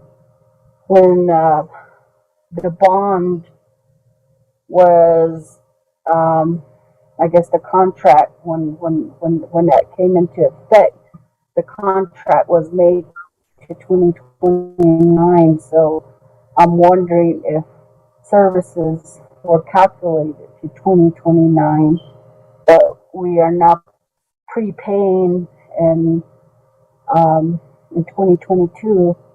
So do we get a discount or on those services that were most likely contracted to 2029? That's, I don't know. That's I think what you're talking about is the incurred costs over the life of the initial bond up till 2029, correct? right. Okay, if I'm not mistaken, I don't want to speak here, Gina, you want to answer that? Yes, thank you. So I don't think there will be a discount from the service providers like your paying agent or Moody's just because you're prepaying it earlier. They still will continue charging the fee for as long as the bond outstanding. The same as it relates to our services. The same goes to the legal counsel. Again, whether you're prepaying debt 2 years early or 3 years early, we just see it as a one-time thing. The cost would be the same. There would be no change really, because we don't charge you on an annual basis. If let's say today you issued a bond that was 100 years long, if you decided to prepay it in 50 years, for the first 50 years, we didn't charge you any fees. And neither we would charge you for the remaining life of the bonds when it comes to typically financial advisor or your bond counsel.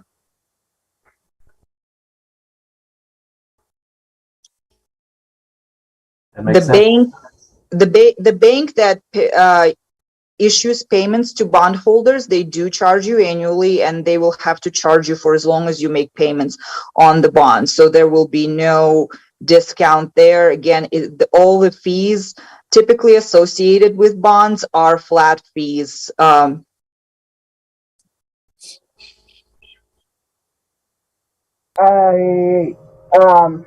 it be a problem if our board attorney can look at the fine print on that contract? Yeah, we're happy to send you a copy of our contract and a quote. Again, it's a very standard contract that is used by all districts, and the charge is the same. Again, if you guys just issue debt, you would have a charge incurred from us. You would have to ask your legal counsel for, and we're happy to ask them for you for their contract that you might have outstanding with them. They usually also provide an estimated fee quote based on their services.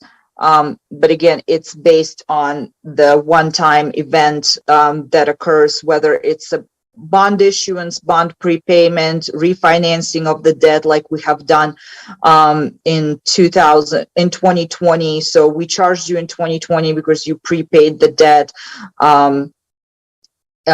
whether it's an election or any kind of special consulting services, which you guys typically don't engage in. That's more for cities, counties that do ad hoc larger projects like utility analysis. But I'm happy to send you a copy of the contract and with all the disclosures and everything else that's in there, and answer any questions. Okay, and also, what was your, or did you even mention your fee? Our fee is probably estimated at about, I would say, $45,000 to $50,000, but I can get you a more precise quote. All right, thank you.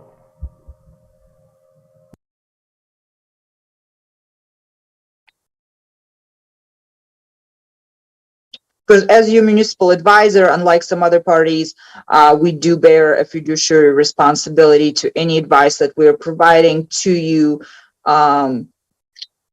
in association with any things that are related with refinancing or issuing debt.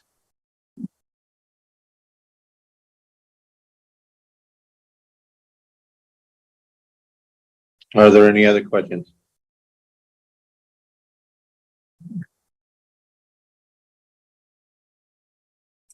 Thank you. Mr. Yazdi, you can proceed with the other item H. Thank you, Regina. Thank you, Board Thank you. President, members of the board, Superintendent Carlson. Item H, for procurement over 60,000.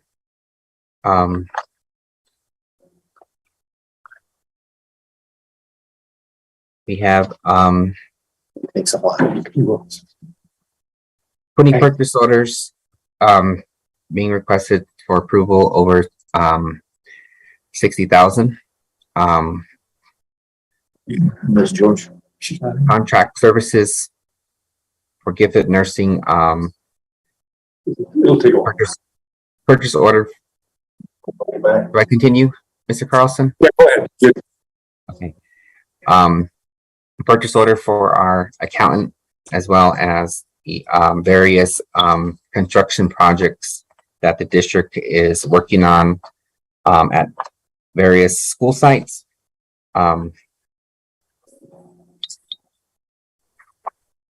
As well as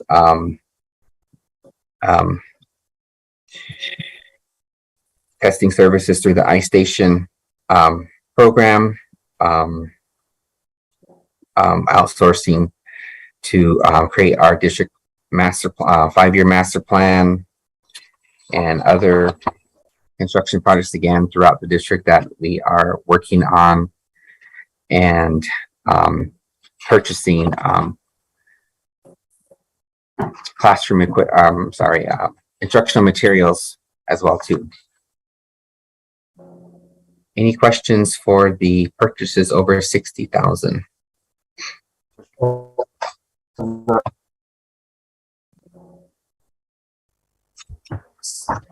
Mr. President. Mr. President stepped out. You have a question? Okay. Mr. Carlson, I have a question about item 1 and 13. Regards to item 1, the gifted nurses. How's that service being provided? Are they in district or is it through video? Let's see. I might need to phone a friend on that one. The therapeutic staffing.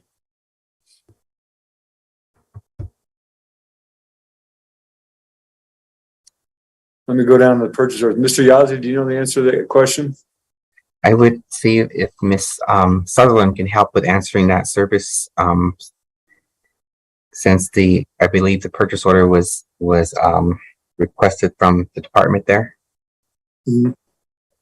I'm looking at the purchase order here. It's for sign language interpreter services. Uh-huh.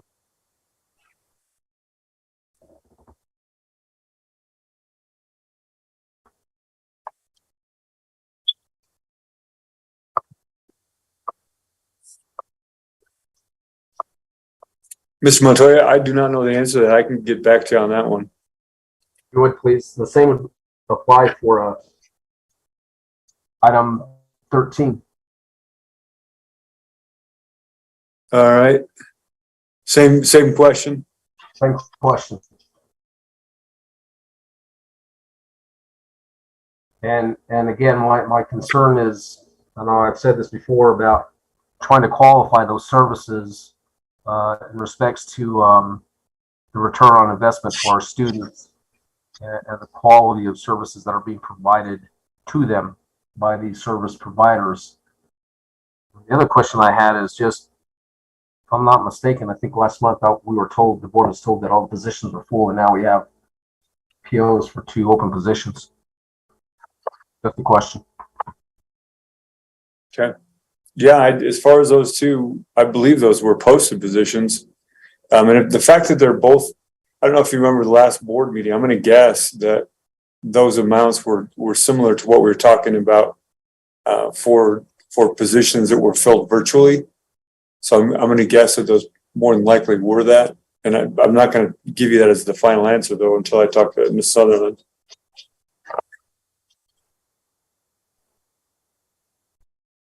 All right, I appreciate that. You bet.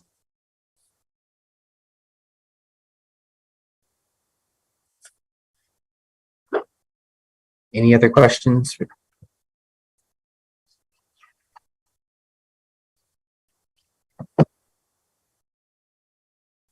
me tell you. A good question about that.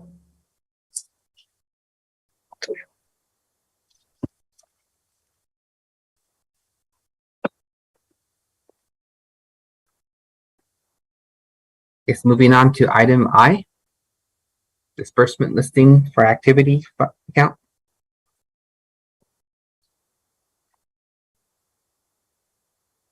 So our disbursement listing for the activity account for last month is totaling $34,732.53.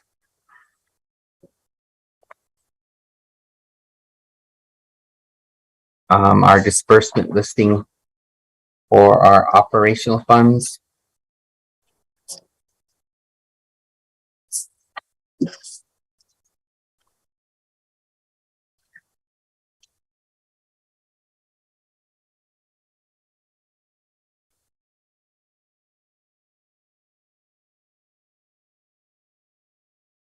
for last month totaling $3,698,432.06.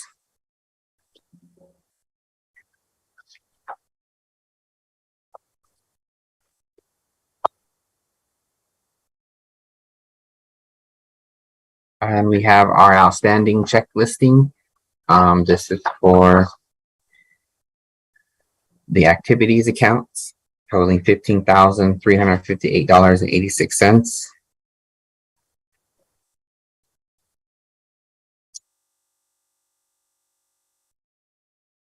And our outstanding check listing for our operational accounts totaling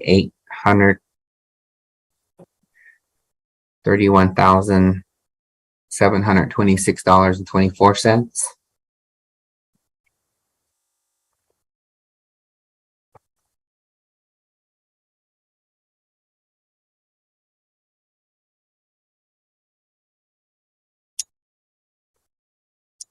And now we're looking at the expenditures for our general funds. For funds 11,000 to account 23,000.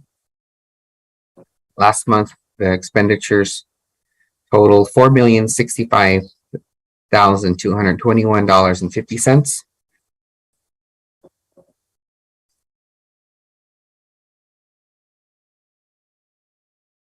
And expenditures coming from our grant accounts for last month for funds 24,000 and 29,000. Total $2,578,745.77.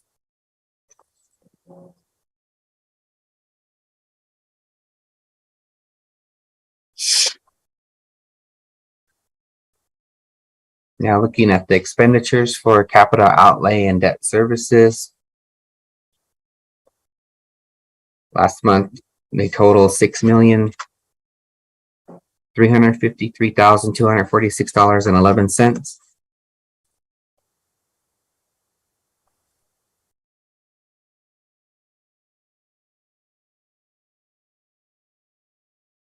And our revenues coming from the general fund 11,000 to 23,000. Last month we generated $5,311,283.83.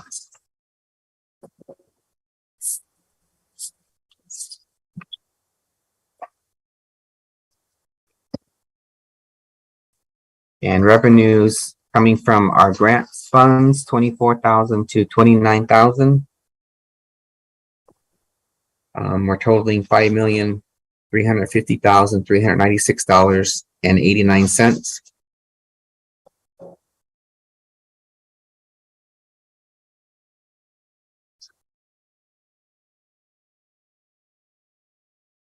So revenues coming from the capital outlay and debt service funds, totaling $1,370,081.50.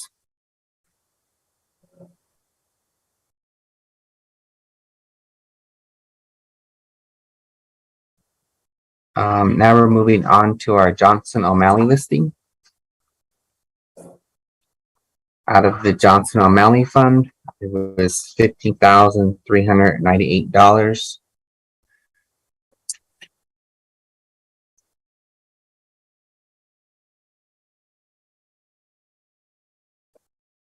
And budget adjustments and journal entries for last month, balancing at $10,051,317.42.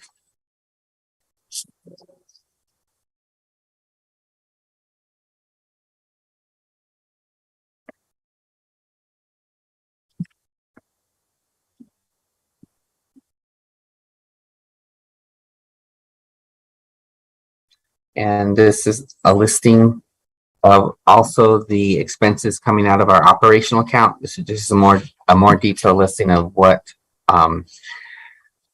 came out last month again. The listing of the invoice numbers as well as what was purchased.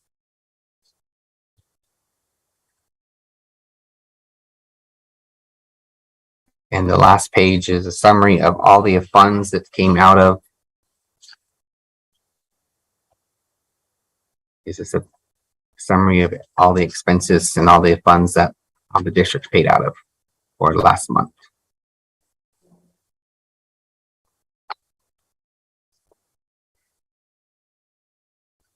Which again is totaling $3,698,432.06.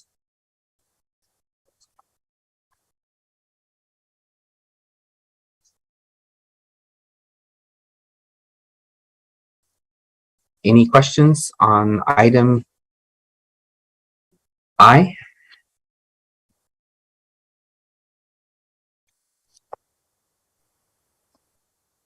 No questions. Okay, moving on to budget adjustments and journal entries. Have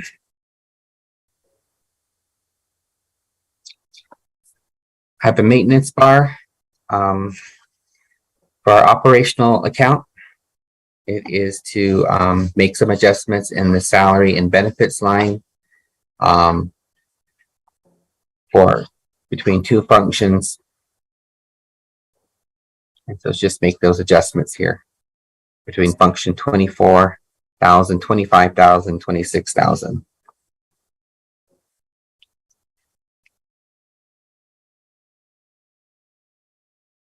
And we have a transfer bar coming for the Carissa funds.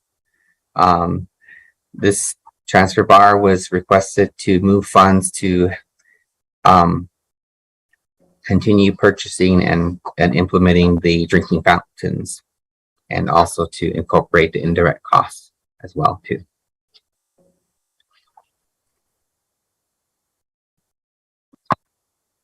And we have a transfer bar for also ESSER funds 24,330. So transfer funds to help with offsetting contract services for IEP writers to help support the educational program here at our district.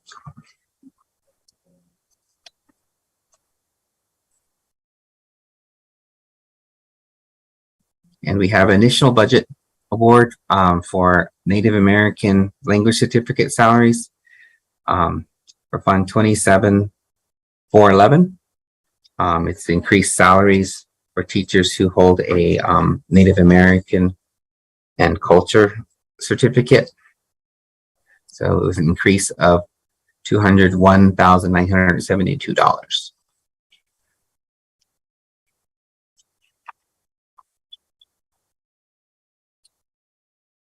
And then the next bar is an increase bar for the public and school and capital outlay.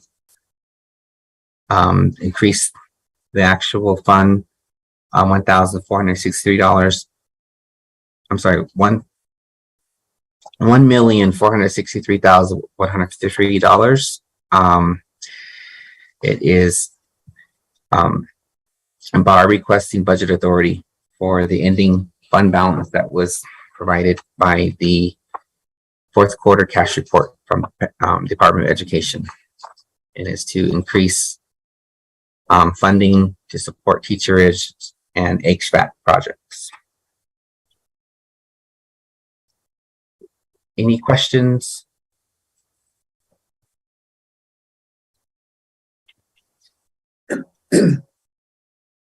Any questions from the board for Mr. Yazzie? No questions? Ms. Astor? No questions. Board President, if I might, I would like to go back to Mr. Montoya's question. I did phone a friend in the time being. Would it be all right if I had Amanda Sutherland speak to number 1 and 13 from that report from item I believe it was? Oh, I'm sorry, H. Yes, that's fine. Let me get there. Yeah, and you can tell from the amounts and the fact that it was to a company that those, they're definitely contract workers. And so, but Amanda can talk about that more if she would. Ms. Sutherland? Ms. Sutherland, are you there? Good evening, Board President, board members, Superintendent Carlson. From what I'm understanding, the purchase order is for a special education teacher that was needed, and it's posted. So if we're able to have applicants and interview, then we're able to get a district employee. And then the other one, I believe, was a I think the 13 that she's talking about, the first one, right? And then is there another one for an interpreter? Yes, ma'am. Number 13. Mm-hmm. So before we bring them on, we try to get the funding in order. And so unfortunately we got the funding in order, and then the applicant didn't, she turned it down. But we do have an interpreter for the student right now. A teacher, I should say. So again, my question is, are they in person, both of them? No, the one that the interpreter is not coming, but was going to be in person. And then the special ed teacher is virtual until we get applicants. But we just had a high need where we needed a qualified teacher.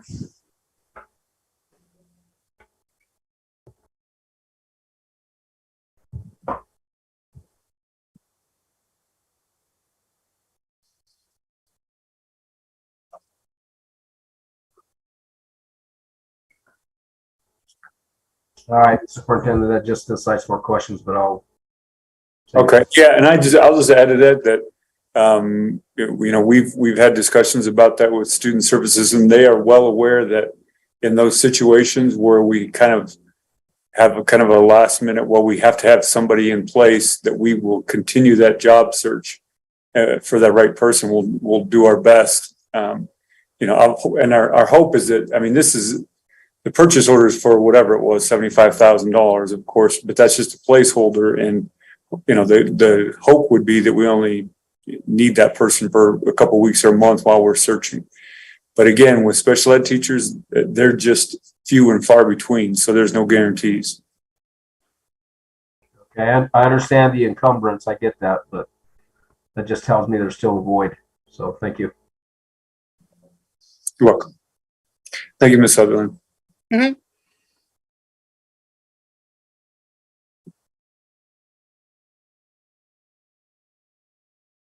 We're ready for next meeting. Okay.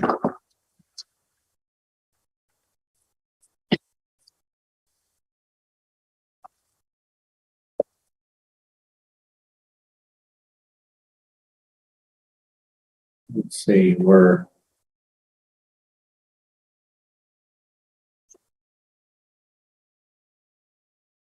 Number 4. we had the debt payment discussion ahead of time. So we're at item 4. Items for November 15th. We do have, let's see.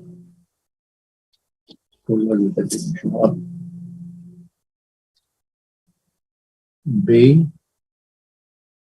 Demra Ditter still, there's still no one here to present that FFA and CCLA. So I can tell you a little bit about that. I got a message from Sharon. That was, they had tried to put that on the agenda, assuming that they would get it in time for the pumpkins, but the pumpkins are no longer there. And so they just didn't pull it off the agenda. So we're not going to put that back on there. okay. All right. That's moved then.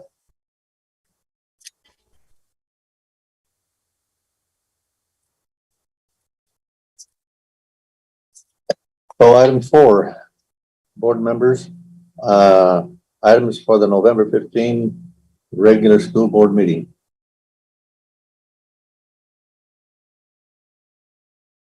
Ms. Aspas?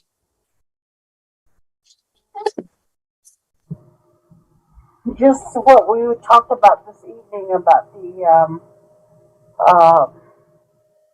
what all applies to that, donation.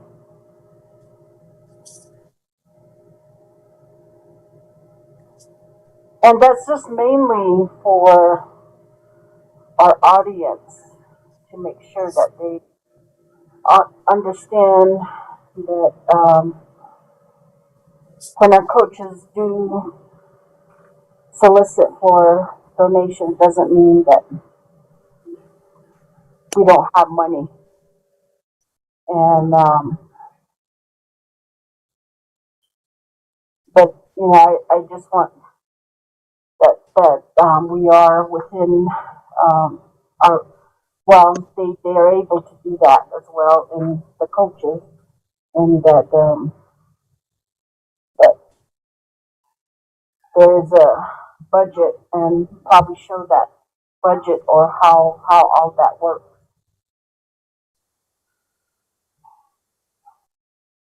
Because I think you know, with inflation and things that are happening right now, you know, people are being very mindful of their money, and then to come back and, you know, where fundraising or, you know, things like that, and then starting more and more, I think it would be helpful to show them, to explain to them how this works and why. That's it. Thank you. Okay, thank you. Fantastic. Mr. Montoya? So in light of what we just heard in the response and past conversations with student support services, I would like to have on the agenda the consideration for a survey of the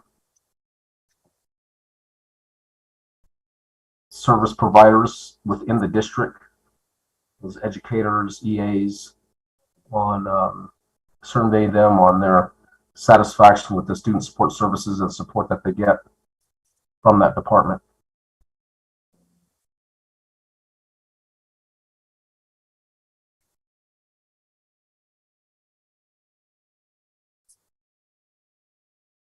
Did you Did you get that, Superintendent? I did not. Somehow that went over my head, Gary. Could you try that again? I would like to have on the agenda the discussion of developing a survey, of the consideration of a survey of the educational providers for our SPED students, and survey the educators and the EAs providing those services within the district regarding how they're being serviced by the Student Support Services Department. Okay, and then those are just the ones in the district. Does that include contract services? Nope.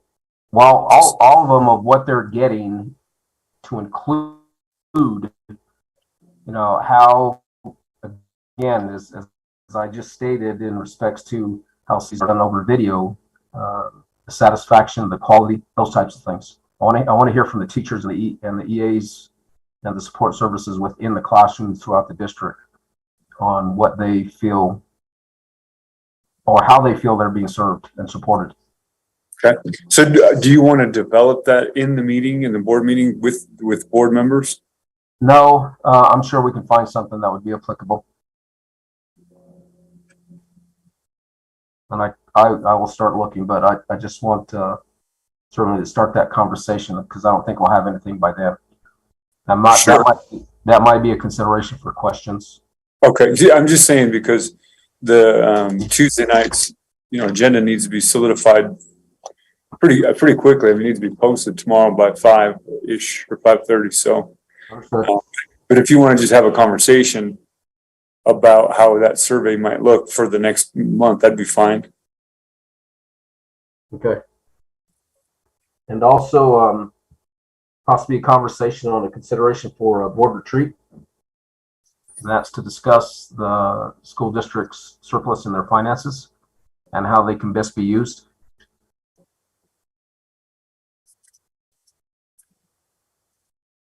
Okay, I appreciate that.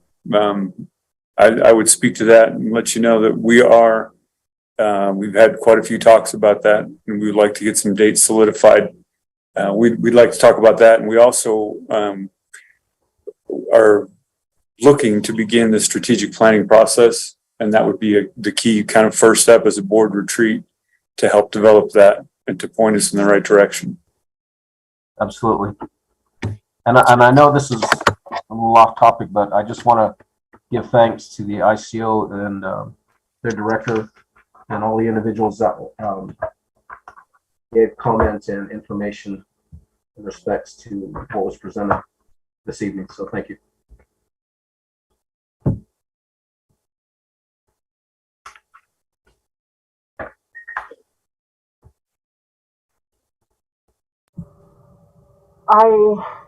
Board President, I have another item. Yes, ma'am. I'd like to hear from the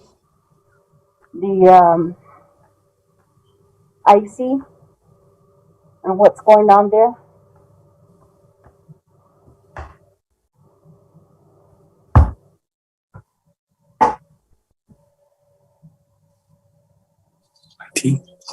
Did you say it, the IEC? Mhm. Yes, Indian Ed Committee.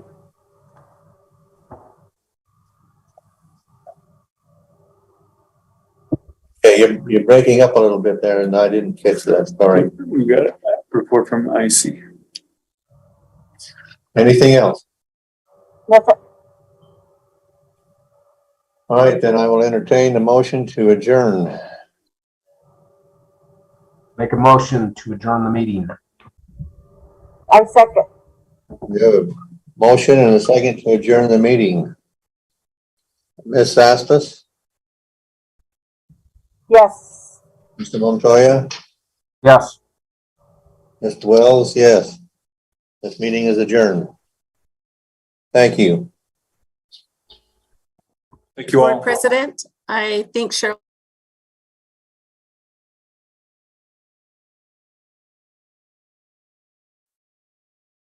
She's not showing up on the screen It there. doesn't show on the screen. Okay, do you know what time she dropped off? I didn't even get that. No. Okay, thank you. It's been a while, a little while. You probably can go back and watch it though, right?